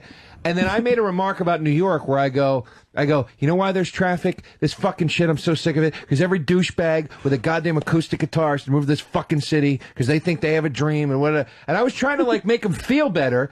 And he's like, well, who the fuck are you to say that nobody can fucking come here? You came here with your fucking dream. And we got into this goddamn legendary we were screaming at each other for an hour in the car. And then you know when it stopped? We never said sorry. We never made up. All that was a car drove by and the license plate said DeRosa. And in the middle of the in the middle of the fight, he goes, look, DeRosa. And we started laughing. And then 10 minutes later, we're watching Aerosmith. And we're like, this is fucking great. Well, you know what happens, though? Speaking of which, how come we got to let Aaron know now that whenever we do it in here, we got to have him come down. Yeah, we do. For the next one. We dropped the ball on that. We dropped the ball on that. Aaron, if you listen, we apologize. Aaron Neville? No, Aaron is Joe Perry's son, and he comes on the show. He's a good kid. We Anyway, hooked us up with tickets. And how do we repay him? By not By telling getting him in that, a huge argument. By not telling him. No. Oh, yeah. Okay, go ahead. What, I'm going to argue with the therapist? Yeah, you're right. By getting into a huge argument? Okay. No, go on. Sorry. Okay, you know something? What annoyed me later on that night is What? Aaron gets us backstage, right? Totally cool. We get to meet Joe Perry, right? It was awesome night. So then we go out to the drum set. We're going to get it. And we both play drums, right? I know. It's before. And we go to take this picture in front of Tommy Lee's drum kit. And I want it to be this cool picture. And he just, it's just so sheepishly I don't think we should be out here. Like, that's his posture. And he ruined the fucking picture. fuck off. I have it. I have it on my website. You got annoyed at that? Wait, how did it ruin the picture? Why did it ruin the picture? Because it was this key had to be all fucking sensitive, like, oh, good. But you weren't being, you don't have to, the thing is, you can still be yourself and think it's cool and have fun with it. And he can feel like it's uncomfortable. Fucking got the posture of a shrimp but in the picture. But does that have to affect you? Did you ever think... You know what? You're right. No, it doesn't. But I allow it to affect me. Well, see, what happens, I think... No, you know what I do this tit for tat thing. He was giving me shit about being a jerk in the car, so I had to come up with something. Well, he was a jerk. Well, maybe that is childish. that I was like going your to bring up parents? the story when I was too sensitive. Yeah, Jane, could you stop interrupting? You want to... I was going to say the thing when I was too sensitive. I'm saying in turn with that, in turn with Bill, where we'll have situations where we're hanging out and he'll take something out on me that's not my fault, but he's just looking for an argument. We have situations where we're all having a good time, whatever, and then he says one thing that hurts my feelings or something, and then I will ruin the hangout. Do you tell him that he hurts your feelings? Yes, and that doesn't make him any less angry. He pouts. You know, I'll tell you. I'll say it to piss me off that you said that. Or, you know, and we'll fight, and then and that immediately annoys me because then he's getting all sensitive. And then you know, you just said something, and I felt like this. But what I'm saying is this. I'm saying we're coming from two opposite ends of the spectrum. He's coming from this. I don't think that's what it is. What I think it is when people get close. Oh, and my parents stuck around, lady. Okay? Don't even suggest that. You know what? Gee, that's a button and a half. When people are in relationships, see how that was a button he knew to push. Right. People just. That's a joke. It's we just, reenact ways of relating that we're familiar with as children, and it's both people. Right? So I'm right again. Look at his face. Well, yeah. I like being right with Look you. at you little Rush Limbaugh. See, I told you so. You're all impressed with yourself, aren't you? You are. You're great at this. No, I'm not. So it's a co-construct, right? So whatever is pushing. Now. All right, so that you means... need to define that to me and certainly most of our listeners. A co-construct is that in every relationship, it's a relationship with not just yourself. There's another person in it. So the two of you have a relationship. So people are drawn to people that sort of help them reenact childhood, often not great ways of communicating.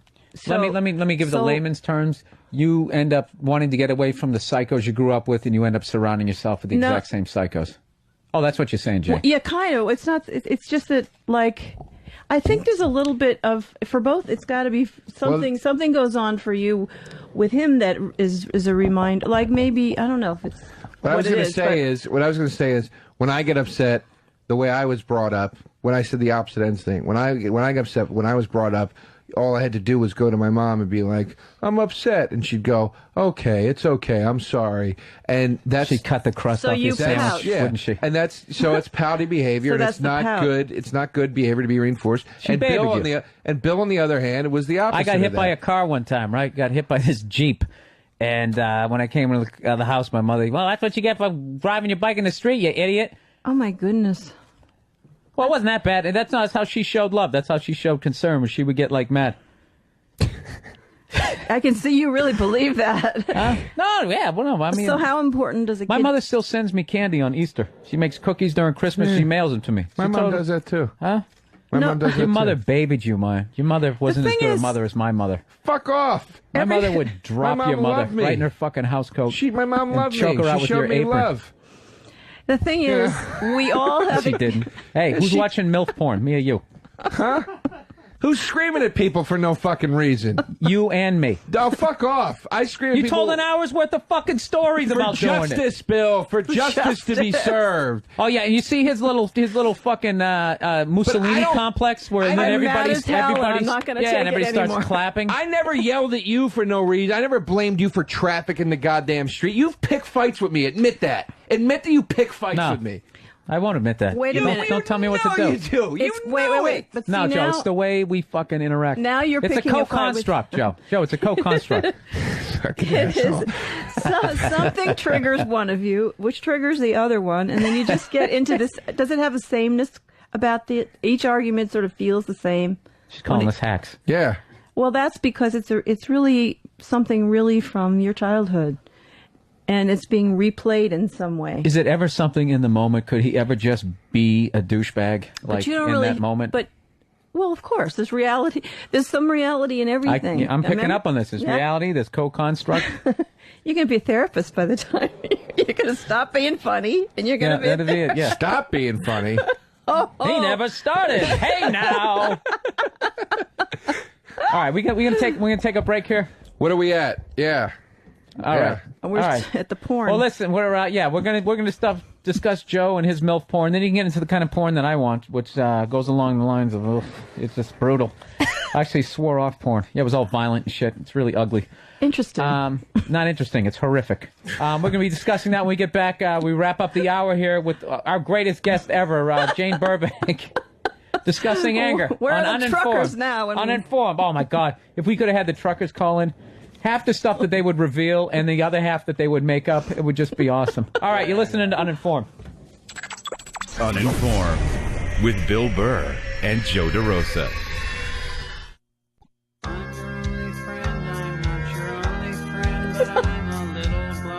Exactly, right? You're listening to Uninformed with Bill Burr and Joe DeRosa, our special guest, Jane Burbank, and we're listening to music Joe deliberately picked to try to piss me off from There Might Be Giants. They Might Be Giants. The guy thinks it was nose, too. Yeah. I'm your only friend. Did you hear Yeah, the it's lyrics, very, very- Bill? I'm your friend. I'm your only friend. Maybe I feel that way I told you, sometimes.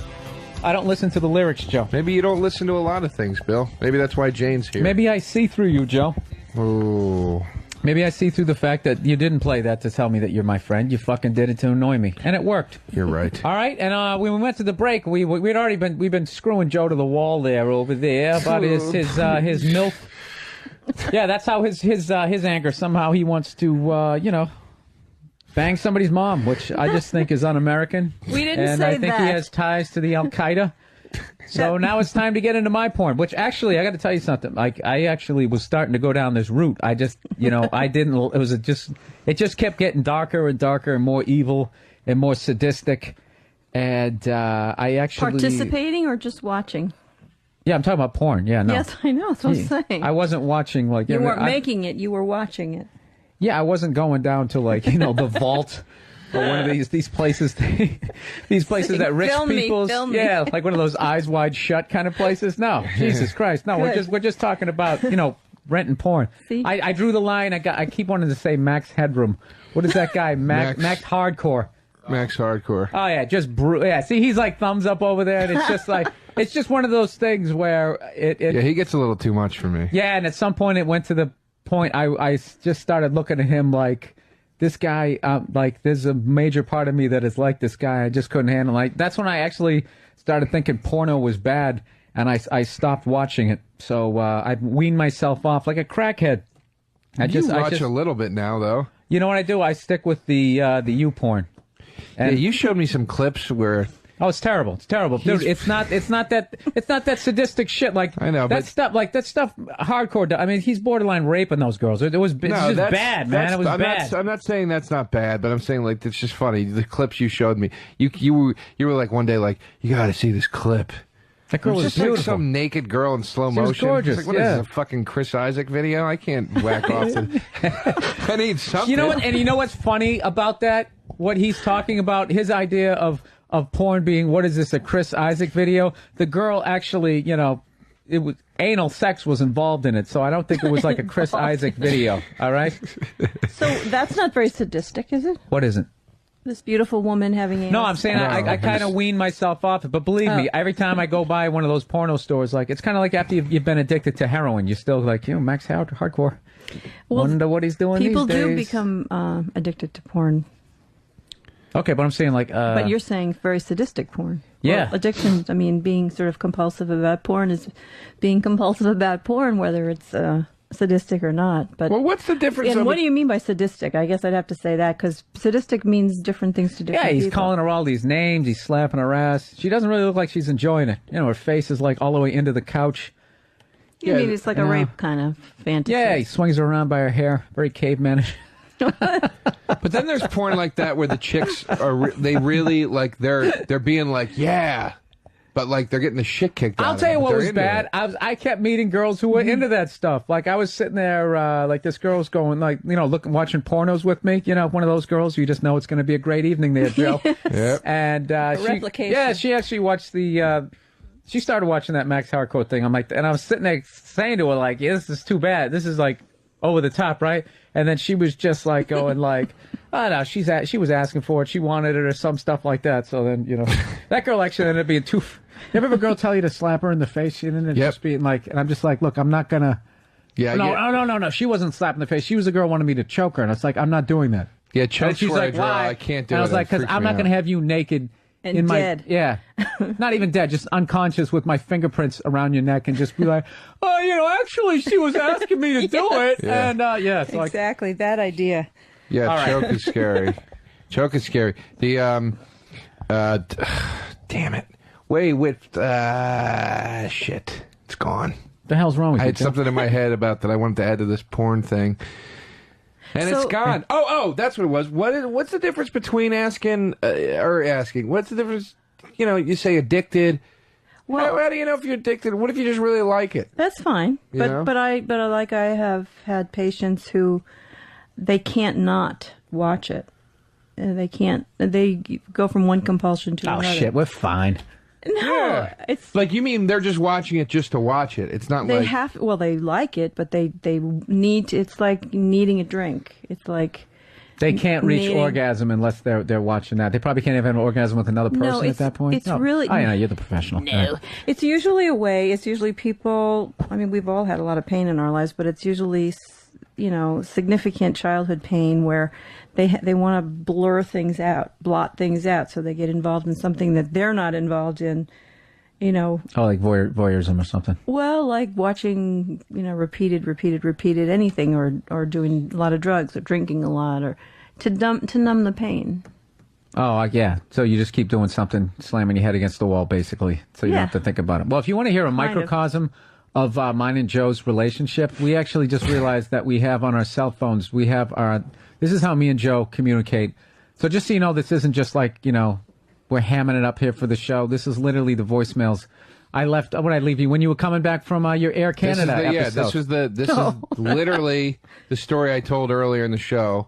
After all that shit happened with Air Canada, I land. And I knew he had gone through all that stuff. And I wanted to welcome him back to the country, but you didn't know you didn't hear that story till today. I didn't. No, you already told me that story. I couldn't have it. It was 7 o'clock in the morning. When the hell would I have told you this? You just called. No, wait a minute. I'm getting confused. You mean he added insult to injury? Oh wait, I just knew you. I know why. I know why I left Canada. It. That's why I left a message. You're right. I left a message because I didn't like his whole, hey, this is Joe DeRosa. I'll be out of the country for the next couple of days. Yeah, like he's in fucking Paris shooting a movie. He got angry. When in reality, you were in Edmonton working Uncle Funny's. Well, I couldn't use my phone. I left an appropriate message. Hey, Joe, I'm not saying my anger is why does it? What was rational. Upsetting about him saying I'll be out of the country for a few days? Because I'm to be. No. What does it made? What did it make? It's one of those comedy things where comedians. I'm going to blame everybody rather than take myself down. Where anytime somebody gets a little hoity-toity there, you got to take them down a notch. So it was about him feeling good about himself a little bit. It wasn't even feeling good. Yeah, she's talking to me, Joe. I'm trying to. Why do you feel the need to interrupt? I'm trying. You afraid we're going to leave and abandon you? I'm just trying to say. I was wondering what button it pushed for you that you would. I got it. You know what it was? Anytime anybody started stepping outside themselves in my house, everybody would knock them down.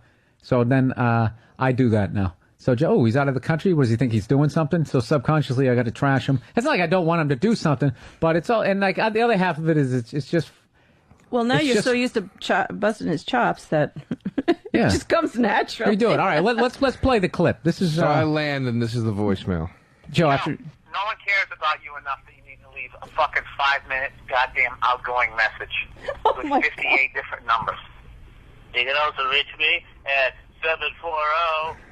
You can fucking email me. No one cares, Joe. I hope this is the first message you get when you get back to the country. And it was. Welcome back to the States, you cunt. So that was what he left me. Welcome back to the States, you cunt. Yeah. After you've been through that whole I didn't know it, though. Yeah. I guess I did know. Like, no sleep, up for, 12 hours, whatever it was. No luggage. Yeah. Getting back into LaGuardia, no luggage. And not only no luggage, but I have to go do shit that day. It's not like I can just go home and go to sleep. I have to go do shit. Quit your whining. So I'm fucking furious. So then I call him back, and this is the message I leave him immediately. Jesus, Danny. Yeah, Bill. I just got back from the States, and your message was the first message that I got. And you're exactly what the fuck I was in the mood for this morning after they lost my fucking luggage. And I've been traveling since 12:30. That's what I wanted to hear was your miserable fucking act on my voicemail. You know I give all the details, Bill, all the options, and I have to spell it out for a half hour. It's for brain dead, old, bitter assholes like yourself that need to be led through things because they can't figure out how to open fucking email attachments. No matter how many times I send it to them with directions printed in the body of the email, I still get messages. Man, I couldn't open that script. That's what's that long, you fucking dumb dick. You know, my first reaction is you sounded really hurt. Actually. Why do you keep starting with him? I'm not. This is balanced. You don't feel like it's balanced, but it is. I think it's been pretty balanced. I felt left out a few times today. I mean, the thing is, you didn't know. You actually did not know that he'd been through all of that stuff. He just left, if you can't reach, here's my email, here's my second email, and all this type of shit. Like he was Spielberg. It annoyed me. Well, that's what it did. I just wanted to leave you a fucking message, and you didn't have that bypass hit pound thing where I could get around it at that point or whatever. I do. You just hit pound. Yeah, but you didn't say that in the beginning. Well, you say that in your message now. How many times am I gonna tell you to just do it? Joe, everybody's phone is different, you fuck. But no. I don't say it in the message now. I said it in the message before the Canada message, but no, if you had that, I would have hit it. You did not. No, you didn't. Now you do. Wait a minute. And I appreciate it. No, Jane, but wait. stay out of this. No. You didn't. But you wait. Didn't. No. You didn't. You're wrong. I had it. Shit. I had it before the Canada message, and I changed it. Oh, you're pounding the table. Now you're right. I changed it for Canada, but like I said in the message, if it's not spelled out for you, it's in one ear, not the goddamn other. No. Yeah. No. Yeah. I think that you felt hurt too. No. You, in other words, you felt like he's leaving all this stuff all over the thing, and you had no clue how to really get him, and you really wanted to talk. You needed to talk to him or something, or you know wanted what? You to. know what? You know what? We're always going to be like this. I just realized this. we're always going to be like this. But some of it is kind of the way that you keep closeness with each other. See, you had to bring it there, right? I ended it on a nice laugh, and then you know what? Wait, let's do it. Go ahead. You know what? We're gonna end this segment here, and I want you to just speak in that therapist voice and try to make us as uncomfortable as possible about being friends with each other. Okay? Just give us your overall synopsis. Okay. I don't want to put you on the spot here. I don't want to make you uncomfortable, but I'm just saying. So what would you say in the future? What would I say? What I would say is if basically it sounds like the two of you are very close to each other. It sounds like you even have similar feelings about things, but have different ways. You wanted the voice, different ways of expressing them. But it also sounds like there are arguments you might be able to avoid if you worked on what the underlying reasons are for each of your pain. How's that? Is it? There you go, Dr. Jane Burbank. It's not the spinach. What do you want to hype? What do you want to hype before we move on to the other segment? You've been a fantastic guest. I don't know if me and Joe are any closer. And a lot. I don't know. That was very, very, very informative. I think it was. You got a website? You got anything you're hawking? Anything you want to sell? My new book, which is it's not about the upcoming book. Yeah, the upcoming book. It's not about the spinach. You should do that. I'm telling you. On the cover, you shrug your shoulders like, "Hey, try to tell you." Okay, and you'll do the forward. I will do the forward. Absolutely. Both of us will. We'll be in sweaters, looking all sensitive, like we've actually worked through our issues. That's right. You just got to kick us 2%. So I guess I would say, anybody in a relationship that needs to have somebody help them work it out, it's me. Okay. All right. Well, thank you so much. And do you want to give the number for your practice or something? Yeah. By the way, I guess that'll help, right? My office is on 7th Avenue. And how about you give out your email, because we have a lot of psycho listeners. I don't want people to. Okay. Yeah. My email is. Is that what you said? If you get a lot of bad emails, I'm sorry. Jane Burbank at mac.com. Mac.com, yeah. All right. Yes. Yeah. Okay, Great. well, thank you so much for having us. You're listening to Uninformed. We're going to take a break here.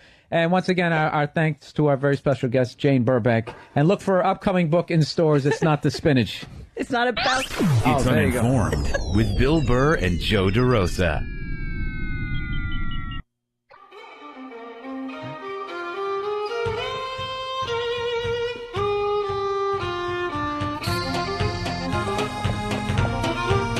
All right. Hey, you're listening to Uninformed, Bill Burr, Joe DeRosa, and you're listening to the pretentious music. But Joe, who is this? The Gypsy Kings? They Might Be Giants. Great band. One of my favorites. Oh, yeah? Yes. Okay.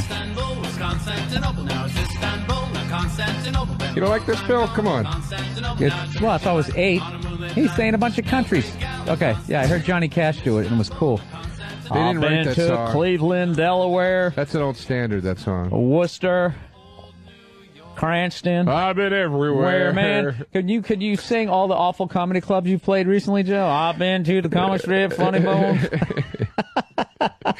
That's funny. All right, man. So that was what? it. Jesus Christ, man. That was fucking creepy. So what, Bill? She really got into the nuts and bolts there. She got into your nuts and bolts over there. How do you feel? How do you feel about something? That was fucking great, dude. That was great. I agree with you. I think it was our best guest ever.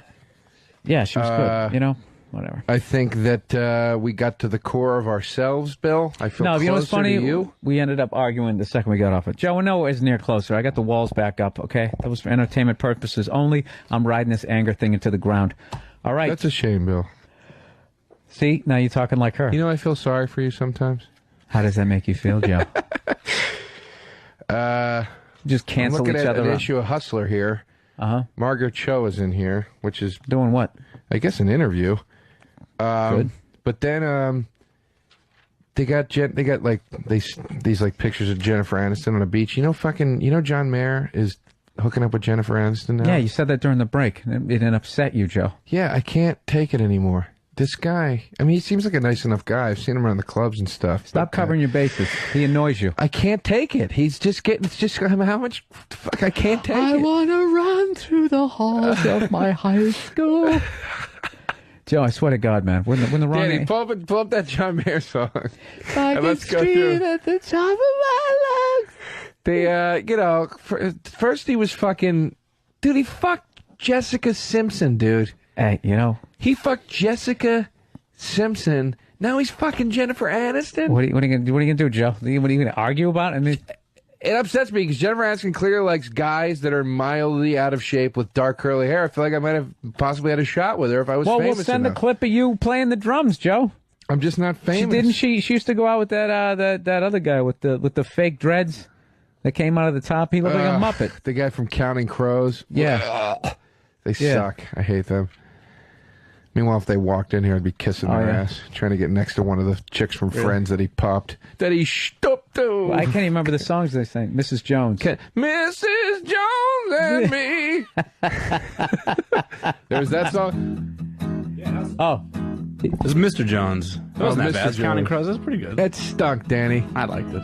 Look at album. Here it is. This will get you Jennifer Aniston, Jessica Simpson, and who else?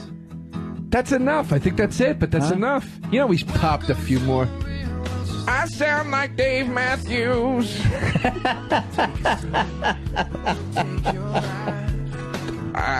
Let's wait for. What? You know, he's a famous guy. He's getting a bunch of hot ass. I want to finger Jennifer Aniston. All right, cut it off. Cut it off. Jessica Simpson blowjob. I'm jealous. I'm fucking jealous. There's no other word for it. He whispers more. Good for him, man. The big hook's coming now. Yeah, here we go. Yeah? Do you like this song too, Danny? What's the name of the song? Wee. It's called No Such Thing. Is that what this called? It's called Wee. That's what it feels like. Put the top down on some cheap convertible. You want to run with your arms flapping behind you? I can see it. I can see him running, and here comes Aniston from the other direction. Oh, yeah. And they just kiss. They probably don't even have sex. They just kiss and hold hands. Yeah, and then he lets her know that he does a little stand-up on the side. Yeah. You want some cotton candy? Let's get some cotton That's candy. what that song is. That song, the same way my anger frightens people, he's the inverse, where he just makes women feel like there's a breeze blowing through their hair, and next thing you know, damn it. He's in there. God we're bless in the him, wrong man. Business. We're in the wrong. God bless you, John Mayer. I'm jealous of you. You got it, boy. You got it, my friend. Look at this chick. Look how fucking hot she is. He could actually have terminal cancer and still be happy about it. You know, when he looked back on his life, when he looked back in the halls He'd of his still be fucking getting life. better sets than me at the cellar. Well, I actually had a John Mayer moment when I was in L.A. I got to sit in and play drums with the Victor Wooten Band, Joe. I know, man. For That's 3 awesome. minutes. That's awesome. It was fucking hilarious. They ended up bringing me up on stage and basically just like, you know, just play something, we'll make you sound good, because they're incredible musicians. But I couldn't help but thinking, you know, like in the crowd, like Victor Wooten's like arguably one of the greatest bass players, if not the greatest bass player out there right now. And so there's basically, he's like a musician's musician. And then they bring me up on, and every fucking musician out there, you know, wanted to go up on stage and jam with him. And then they just drag this hacky comedian to go up there, and I just started playing a beat. And do the beat you played. I don't even do it. I got to be honest with you, I don't even remember, but they started playing Play That Funky Music, White Boy. It was so fucking cheesy, man. It was so fucking cheesy. Yeah, you jumped the shark right there. Oh, totally. What's this? Who's that? Victor Wooten. Oh, there you go. I don't know any of his stuff, so I just pulled up the first thing I saw. I don't know that one. Yeah, but he's like on this fucking level. And then I went up there, and then that happened. It sounds like Primus. I like it. My name is Vic. I'm going to do a little trick. Ooh, then that happened. Yeah. Go ahead. I want you to start trashing because they hooked me up. He's probably a cool guy.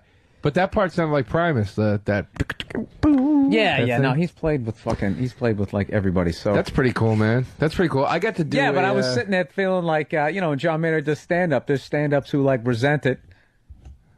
I think I'm looking at one. I got to do, so we're all even. Mayer got to do stand-up, right? The stand-ups resent that. You got to play drums with Victor Wooten, right?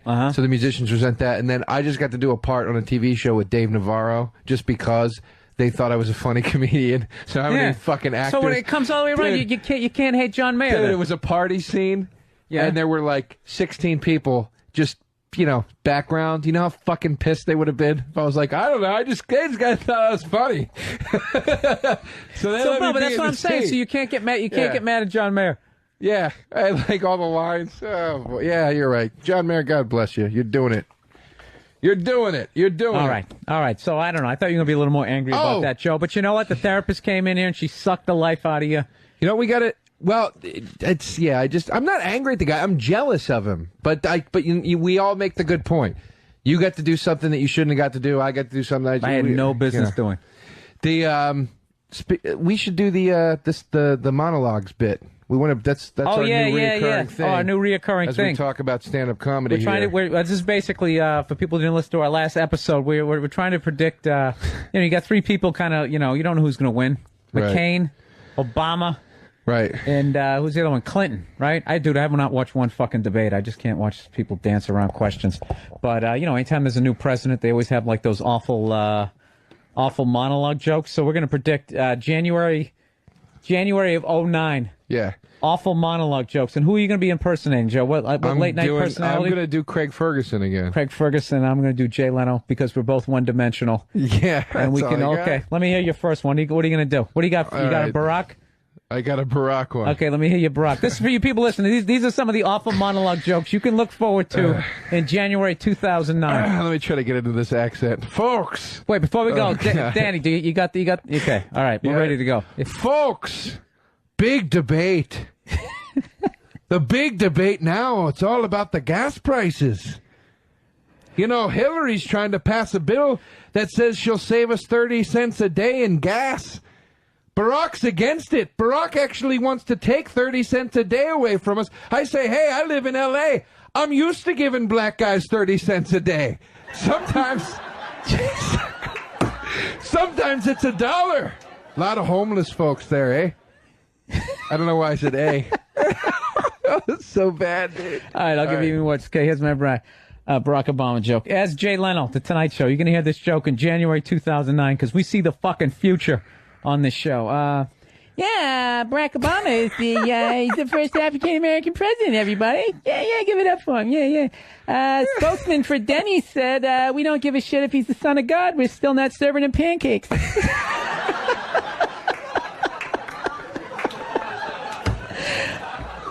All right. Hey, that's not bad. That was a good one. There you go. Oh, God. Who do you got? Who do you got next? Terrible. You got Hillary Clinton. Yeah. All right. Folks. Jesus. Folks, what do you think of this new female president? I mean, she's not very feminine, huh? She looks a bit like Eddie Money. That should get a laugh there. Where's your viewer done yet? Yeah. She looks a bit like Eddie Money, doesn't she? But I guarantee you no one's ever sang Take Me Home Tonight to her. What do you think sex with Hillary would be like? I imagine lots of fellatio. And after you finished, maybe she'd service you as well.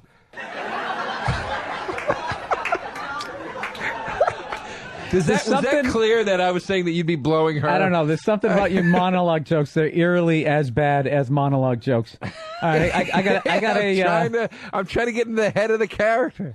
All right, should I do a Hillary Clinton? We're just going to go back and forth with ours? Okay. Yeah, do it. All right, Hillary Clinton. All right, which one I'm going to go with here? Okay, here we go. All right. Hillary Clinton is president, everyone. Yeah, first woman in office. Incredible. When asked if she was worried about how much being president can age you, she stated, I'm not worried too much. No matter what happens, I'll never be as ugly as Chelsea. And I'll tell you with that turkey neck, you better never go hunting with Dick Cheney. Say what was the tag there? That was thrown to the fan. That was good. All right. Here's one they wouldn't allow on TV, but it's funny. Okay. All right. Folks.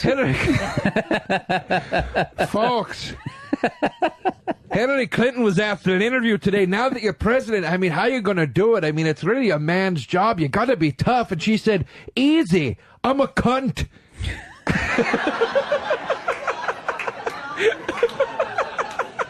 All right, these are monologue jokes. January 2009. We're predicting the future here. All right, I got a John McCain. All right, here's a John McCain joke. All right, all my jokes start the exact same. John McCain is the new president of the United States, everybody. Yeah, war veteran. He got tortured. Okay.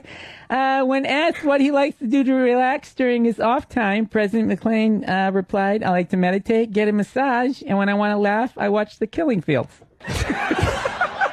You see, because he got tortured by a bunch of Asians during the Vietnam War. All right. This is the last one on my paper. Okay. It's McCain. All right. You know, everybody says McCain's too old. I don't think so. It'd be a bit like having Pop-Up for president. It'll be adorable watching him nod off at the press conferences like it's Thanksgiving dinner. He'll be the first president ever to stop in the middle of a speech to say, wait, need to take my pill. Boo! He's old. I didn't know you. Sorry, I didn't mean to interrupt. Nothing. Okay. That's it. That's terrible. Folks, I just like that. You have another one? Do one more if you got another one. I don't know that I have another good one. What do I got? Let me see what I got here. John McCain, Killing Fields. I did that one. Hillary Clinton. Oh, this is a bad one. Okay, Hillary Clinton is president, and what does old Slick Bill have to say about it? Evidently, he said he's happy. You know, of course he's happy. Now he can finger blast. Sorry, I fucking blew it.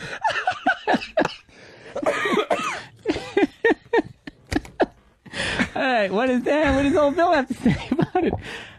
He says he's happy. Well, of course he's happy. Now he can finger blast the Fed check.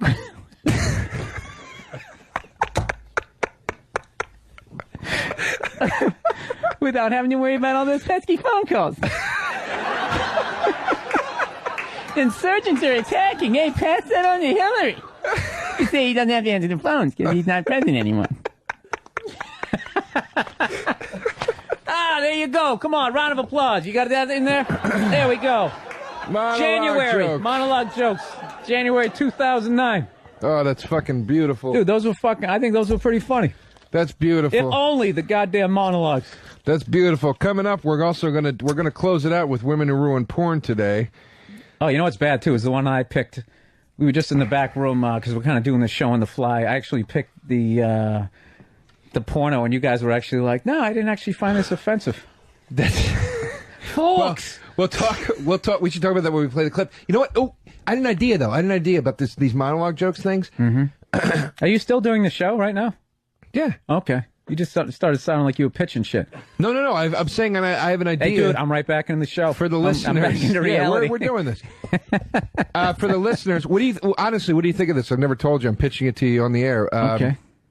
We should get we should get a listener or an intern to take all of the shitty monologue jokes that we've done and that we're going to keep doing, because it's obviously going to be a recurring thing, and send him to a club and get him on stage. But he's got to do them like they're his real jokes, and let's see we'll tape it and see what the laugh. But he has to do them as he's got to do them as himself. himself, yeah. But let's just see what the laugh ratio is. All right, he has to do them as himself, but he has to wear a suit and act like he's on late night television. Yeah, but he can't. But here's the thing: he can't fake. Do you think any listener has this ability to go up at the first time? Let's make one of the interns do it. Can we get one of the interns to do that? Yeah, it shouldn't not be too make hard. one of the interns. You know what I'm saying? Though, like, let's see if one of the interns will do it. Yeah, that's easy. They probably want to do it, right? That'll be the contest. But here's the thing: who's getting more laugh, mine or yours? But he can't say I'm pretending to be a late night guy. We just got to see. Oh yeah. He's just got to sell the jokes. Let's see how dumb the people really fucking are. Okay. If they really start laughing. Dude, I actually like writing these. These are fucking hard to do, man. They're really I like hard. how you tied in the gas price issue. I never thought to go there. I just go the simple route. I just go, what did they get in trouble for? They said something racist, No, they're fucking hard, man. They're hard to write, dude. Or if they're weird looking. Doug a really Stanhope said that once.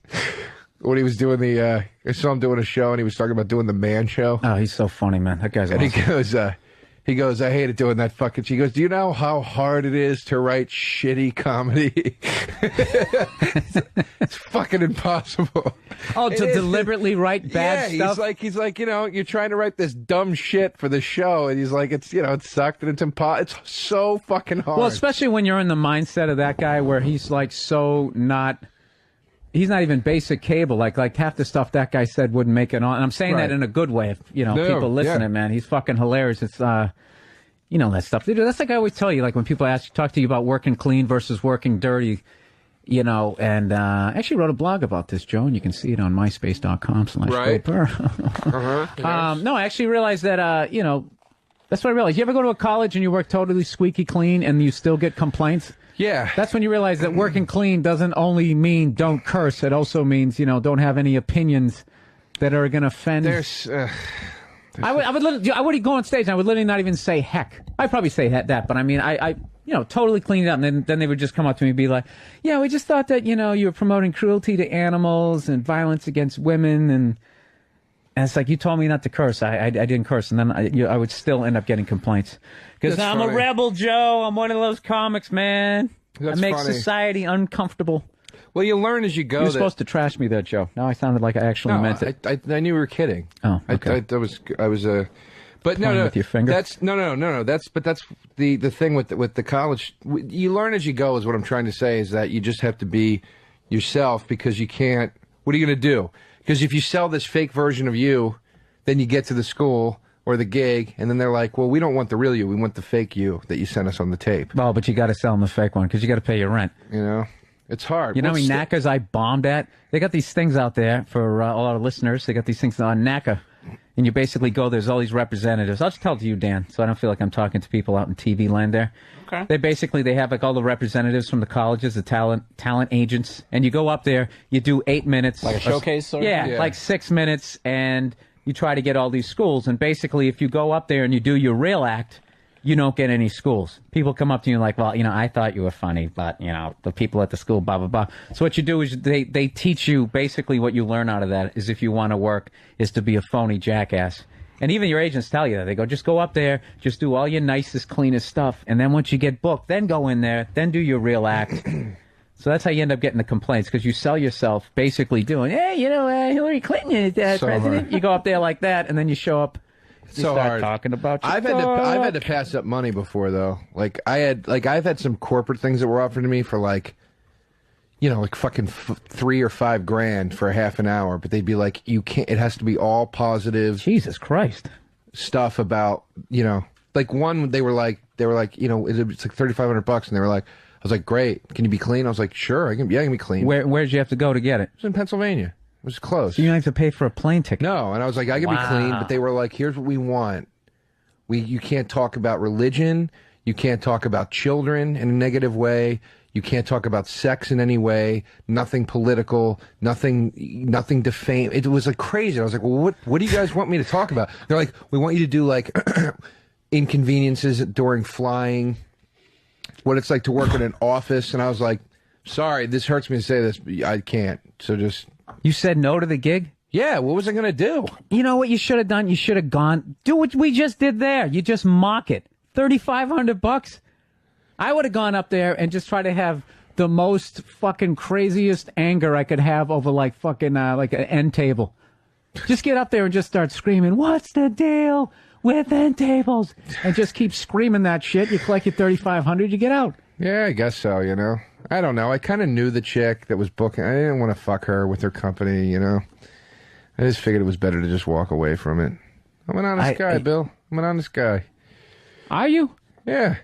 I'm to a fault. Why honest. are you stuttering? I'm serious. I'm to a fault. I'm honest. To a fault. I suck at lying. I'm not good at it. I'm just not. I'm very obvious when I lie. Okay, tell me a lie. I totally set you up. You should have said, I enjoy you, Bill. I enjoy you as a person. I was gonna say, I'm really happy you're staying with me for a couple days this week, but You know what, dude? I'm really getting sick of you trying to overcompensate every time I come to town, because we had this big fight about, I was staying there one time and you were like, what the fuck? I'm paying rent. You're always crashing. I didn't say that. Oh, whatever. Shut up. But what I'm saying, ever since we had that Why fight... you tell me to shut up? Because I don't want to fucking get back into the rest of it. I just want to get to the What goddamn... is this? Where was this? Where was this napkin before you threw it at me? No, I blew my nose on it. Did you really? No, I didn't. I just been fucking winding it up. No, because I feel bad when you say that you're like, I don't mean to impose, and I want you to know you're always welcome. That's all. No, you feel bad, Joe, because we ended up having that big fucking fight where you were just like, well, what about when you came back to tape your DVD and you were staying there for a week? I didn't give you shit about that, did I? Then you felt bad about it. Now, every time I come to town, you have to extra tell me that it's okay for me to be there. You don't have to do that, Joe. I understand. It was a moment of anger, so for the love of God. But you extra go the other way. You've told me like 12 times since I've been here for the last 3 days, of which I've been in New York for a day and a half, that it's okay that I'm staying there. You go the other way though. You overly be nice about like, I'm sorry to impose, buddy. Hey, Joe, you know what? We need more bits. We need more bits on this show. That's what we need. That monologue bit is great. I want to try out this new bit. Here's a new bit, which is probably going to bomb because I didn't do the fucking research. Do you have that explain something that you take for granted? Yeah. Okay. Yes. You do. So you're prepared. Yes, okay. I'm prepared. We're going to see. Mine is... Wait a minute. Well, let me set up the bit now that I blew it. Shut the fuck up. Okay, you do it. Just kidding. Go ahead. Oh, you want me to? Okay. Basically, okay. Bill. We're trying to have more bits on this show, basically, so we don't start fucking meandering about fucking NACA gigs. Because we've noticed in the beginning, we come out strong, we bitch about shit, then we have a guest 9 times out of 10, or maybe more like 6 times out of 10, it goes well. Then we have the last hour where we sort of dick around a little bit too much, so we're trying to have bits. So we got that solid bit, Joe. That's a solid fucking bit there with the. It's a great bit. It's a great goddamn bit. Look at us patting ourselves on the back while on the air. Patting ourselves on the cock. We came up with this new bit, like just I don't know how this thing even came up. Just like all the stuff, all the gadgets, all the technology that you use during the course of the day. Nobody really knows how it works. So to expose our stupidity, we came up with something called Explain Something You Take for Granted. Explain how it works. And basically what we were supposed to do was pick two things and do some research on it. Yes. Which I picked one. Okay. What'd you pick? What do I have to explain? No, I thought I had to explain why I took it for granted. No. See? All right, well, mine's the subway. But I know I learned things about it that I So what you're supposed to do is say, Bill, you take the subway all the time. How does it work? Bill, you take the subway all the time. It's fucking over, dude. This bit is just fucking crashed and burned. No, it hasn't. No, it hasn't. This is Chernobyl right now. No, it hasn't. Bill, you take the subway all the time. How does it work? What do you mean? How does the subway move? Well, there's the third rail. It has electricity in it. And I remember as a kid I had racetracks. And don't hold your hand up. Let me finish with my thumb. But you're going the wrong way. You're not getting what I mean by how does it work. What does it really take to keep that thing working every day? That's what I mean. You know what? It takes a bunch of hardworking blue-collar people who are the backbone of this country. The fuck are you asking me? I'm saying. You know what? Let me do the bit. Okay, I'll do the bit so we can understand this. You know what? We're literally. You know what? This is like a reality show, radio show now. Like they're actually hearing the part. This is the shit that should have been on the phone as we fucking yell at each other as we try to figure out the bit. Joe, when you're in your apartment and it's too fucking hot, what do you turn on? The air conditioning. How does it work? Easy. Okay. Freon fuels it. Keeps it cool. Freon. It heats up the Freon, and that creates a cold temperature inside of the device. And then a fan belt blows it out of the device into the apartment. You know what? That wasn't too. You started like you were going to understand it. I forgot to bring the printout because I can't remember how it works. There's a compressor in there. There's Freon, and it basically somewhere in there goes from a liquid to a gas back to a liquid again. They got a hot coil and a cool one, and there's some sort of vent that sucks out the hot air up top, and then the cool comes down. I don't know how it works. Shit, I knew that hot coil thing because somebody. No, you didn't. I saw it on some. You know what you did right there? You, to try to sound smart, you just talked really slow. That's what you did. You were like, there is Freon. But I saw that hot coil thing on one of those Discovery shows once where they were, they did the whole thing. There's a hot coil. I know what you're thinking. Hot coil? It's an air conditioner. Wait a minute. Well, here's what the hot coil does. That was explained. You know, I just remembered, to get over your breakup, you told me that you spent a bunch of money on gadgets, correct? Yeah. What'd you buy? I bought an iPhone. You bought an iPhone? Well, scratch that. I bought a BlackBerry because I needed a new phone. I heard the iPhone sucks. According to Kirill, our photographer here. Danny, can you turn on his mic? Ask me a question and you barrel right over my answer. Because I'm not interested in it, Joe. I'm more interested. I'm telling you what I bought. Let me Joe, finish the story. How does it make you feel when someone interrupts I bought an you when you're trying iPhone to is the talk about point. your phone? I bought an iPhone, and I love it. Okay, very much. Kirill, wait, let's introduce Kirill. Bring him on as a guest here. Kirill is actually our photographer here. Yes. And been taking shots the entire time of the show. You actually, basically what I'm trying to get here is, whenever you buy something new and you fucking love it and somebody else already has it and they tell you that it sucks. Yes. Well, that's what Kirill's going to do to you, and I'm going to enjoy it because you have a better phone than me right now. What did you have before the iPhone? You said you bought BlackBerry. Yeah. All right. I had a BlackBerry, bought a Treo, and I was like, fuck it, I'm going Treo? to a Treo, whatever. Treo, yeah. I don't know what they're called. You had caught the iPhone. You caught a cold, and then what happened? Had an iPhone for like 3 days. It was like, this is the most amazing thing in the world. And then the worst reception ever. It's pretty much a fancy pager. The reason everyone's like, oh, the voicemail function's so amazing is because all you're doing is checking voicemails all day. So the thing sucks, is what you're telling me? So you're telling me Joe wasted his money? But I wasted my money. That's awesome. I get great reception. You guys' phone sucks. You guys want to see a good phone? Full bars right now. You guys want to see a good phone? This right here. This is the phone. This is the Verizon LG. Yeah, Bill? Yeah, look at that. Huh? It's got a nice LCD screen on it. Look at that. It's a flip. Embarrassing. Flip phone. Hey, you have a fancy one. I have you know what? I kept losing them. And then I get this little fucking chick phone, and What are you doing? You let me know there's 5 minutes left, or you wanted a high five? I thought you were Christ, excited about my Bill. phone. Bill, Danny could just you- sticks his hand out. I know what he's doing, Could you Joe. take the curtain up any higher today? I know, Joe. We were doing you know what? We were doing so well. This last This was a fucking 10 good- minutes. it was good. This last 10 minutes is, you know. Buddy, it was good. I think it's Okay, a cool pal. concept to have your music and your phone all together. Look, here's but my it thing. Sucks. Here's my thing, and congratulations, Bill. This is my first conspiracy theory ever. The whole thing I loved about the iPhone was I wanted to downsize into one device. iPod, portable DVD, movie thing to watch, whatever, telephone, everything I need is on this fucking thing right now, okay? But what I also realized is this is the government's way of getting one device in my pocket that controls my entire life, and they will be able to shut me down or monitor me. Yeah. in Yeah, well, any you have a choice possible not way. to buy it. Well, yeah, I know, but they make you want it. How No. could you not want Let it? me tell you something. The more and more people buy those things, you don't, because then you're just like, you know, you could ride a fucking horse into Manhattan. You can't do that if you started going across the bridge. Dude, so why were you giving me shit earlier when you were using your little swipey card there at the deli? And I'm like, that's great. That's great. Now they know where you're at. They know you're in the deli. Well, what are you going to do? Never use a credit card, Bill? Dude, that credit card that you're fucking using is going to be part of your phone soon, okay? And it's all going to be on one microchip, and eventually they're going to put it inside your body, and whenever you fuck up, they're going to turn that off, and you're going to become homeless. Zeitgeist, go look it We up. can only hope Z-I-G... We can only hope so. Zeitgeist. Zeitgeist. Z-I-T-G-E-I-S-T. Yes. I threw a kid out of my house once because he was talking about that movie. Oh, it's fucking... Well, that movie will make you want to jump out your window. He was trying to tell me that, like, everything, it's all true, and, you know, he's like, you gotta watch it, man. 9/11 was all, you know, it was George Bush and everybody, and I literally kicked him. Like, I've never kicked anybody out of my house before. I said, get the fuck out of my house. This is like my best friend. I was like, dude, shut the fuck up. I was like, just get the fuck out of my house. Just get the fuck out. And he got his shit and he left. Did you make up after? Yeah, no, we made up like the next week or whatever. But like, he was just fucking just pounding it into my head. Like, I had to watch this movie. Oh, dude, you'll never think about anything the same ever. I was like, welcome to being friends with me. Welcome to being friends with Bill. That's every fucking conversation. Dad, I'm reading this thing, dude. They said that they're gonna do a thing with your mouse on your computer where they're gonna put it into your foot, and then they'll fucking know where you're. All right, Bill.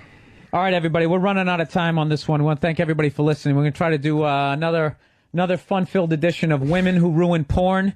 And for those of you new to the show, this is, you know, you've been watching a porno, you're enjoying what the girl looks like, everything you're getting into it, and then the girl just makes such horrific noises, it causes your cock to implode. So this is a clip I found. It's from Ultimate Summer Sin. Summer Sin's a porn star. You know, she's hot, dude. She's probably in her 30s, big tits, whatever. It's kind of young for you, Joe. Yeah. So she's got this scene where apparently one of her fans gets to fuck her. Her fan won a contest or something, right? So I'm like, all right, let me check it out. But the conversation that leads up to the sex, I mean, will just make you abort immediately. It's just horrible. Okay. Hello and welcome to Summer's Couch. Today is your favorite day, Members Appreciation Day. Listen to her accent. Today I've chosen one of my lucky viewers for the ultimate grand prize. Me, of course. Let's see who the lucky winner is. Me, of course. You didn't fast forward through this? Yeah. This year, my lucky winner is Alex from Boston. Montana from New Jersey. Woo! Hello. Hi, how are you? How you doing? Good.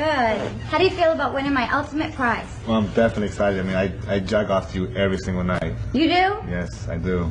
Well, let's stop the jacking and start the fucking. But first, Okay. I want to ask, what is your Okay, I've favorite heard part enough. of my body? Well, let me see. Stop the jacking and start the fucking. Here we go. Are you turned on? Why did you even watch that part? I did masturbate to it after. It was hard, though. She sounded like she was boss from I don't know. Boston. I was like, because when she said this is like a winner, I was like, really? And I wanted to see if it was for real. And I don't think it was. I just was like, is this really a win? I don't think it was. That sounded real. The guy is such a bad actor, though. But when she goes, later she goes, what's your favorite part of my body? And he goes, let me guess, your tits? Like that. And it's like, you could tell it was like a written line that was given to him that he has no idea how to deliver it. Joe, you watch bad porn. I watch a lot of good porn, too, Bill. I cover the whole spectrum? Yeah. You know, if you're an enthusiast, you're going to run into some bad stuff once in a while. All right. Yeah. Well, listen, we're going to continue with the bad monologue. Sure. In upcoming episodes. Before we get out of here, I want to thank everybody for listening once again. And Joseph, you got any gigs coming up? Well, by the time this airs, I'm going to be at Caroline's with you at the last weekend of May, right? When is this going to air, Danny? The 24th. May 24th. So, and I'm there the 28th through June 1st. Yeah, and then in June I'm doing the Great American Comedy Festival. So I don't know, come out to one of those things. I hope. Well, how about some information, Joe, for the listeners? Well, we're doing the weekend at Caroline's at the end of May, which is I know, on but 50th how about? and Broadway. But I'm saying the Great American fucking Bake Off that you're performing at. How about telling people where they can figure out how to get there? It's in, dude. I don't know where it is. I can't remember. Okay, Joe DeRosa, everybody. All right, listen. I'm going to be at Zany's in Chicago the 15th through the 18th, and you can go to BillBurr.com. I'll be at Caroline's with Joe DeRosa, 28th through the 29th, and in June I'm going to be. This is going to air after the 15th and the 18th. Oh, that's right. All right. But at least I knew my fucking dates. At least I was giving them information. That's why I didn't know I'm doing the best. All right, let's do this again. No, let's not do it again. All right, then fine. Fuck you. All right. Be at Caroline's with Joe DeRosa. We already hyped that one. 28th through the June 1st. I'm going to be at the Punchline in Atlanta in June, and I'm also going to be at Good Nights Comedy Club in Raleigh, North Carolina. All those dates are up on BillBurr.com, BURR, or MySpace.com/ Bill Burr. Over there, and that's it. Thanks for listening. This concludes Saturday Night Virus. All right, well, that sucked. To hear the Opie and Anthony Show 5 days a week live on satellite radio, online on your phone or tablet, or even on demand, go to SiriusXM.com. Also, interact with the Opie and Anthony Show on Twitter, @Opie Radio, @Anthony Cumia, and @Jim Norton.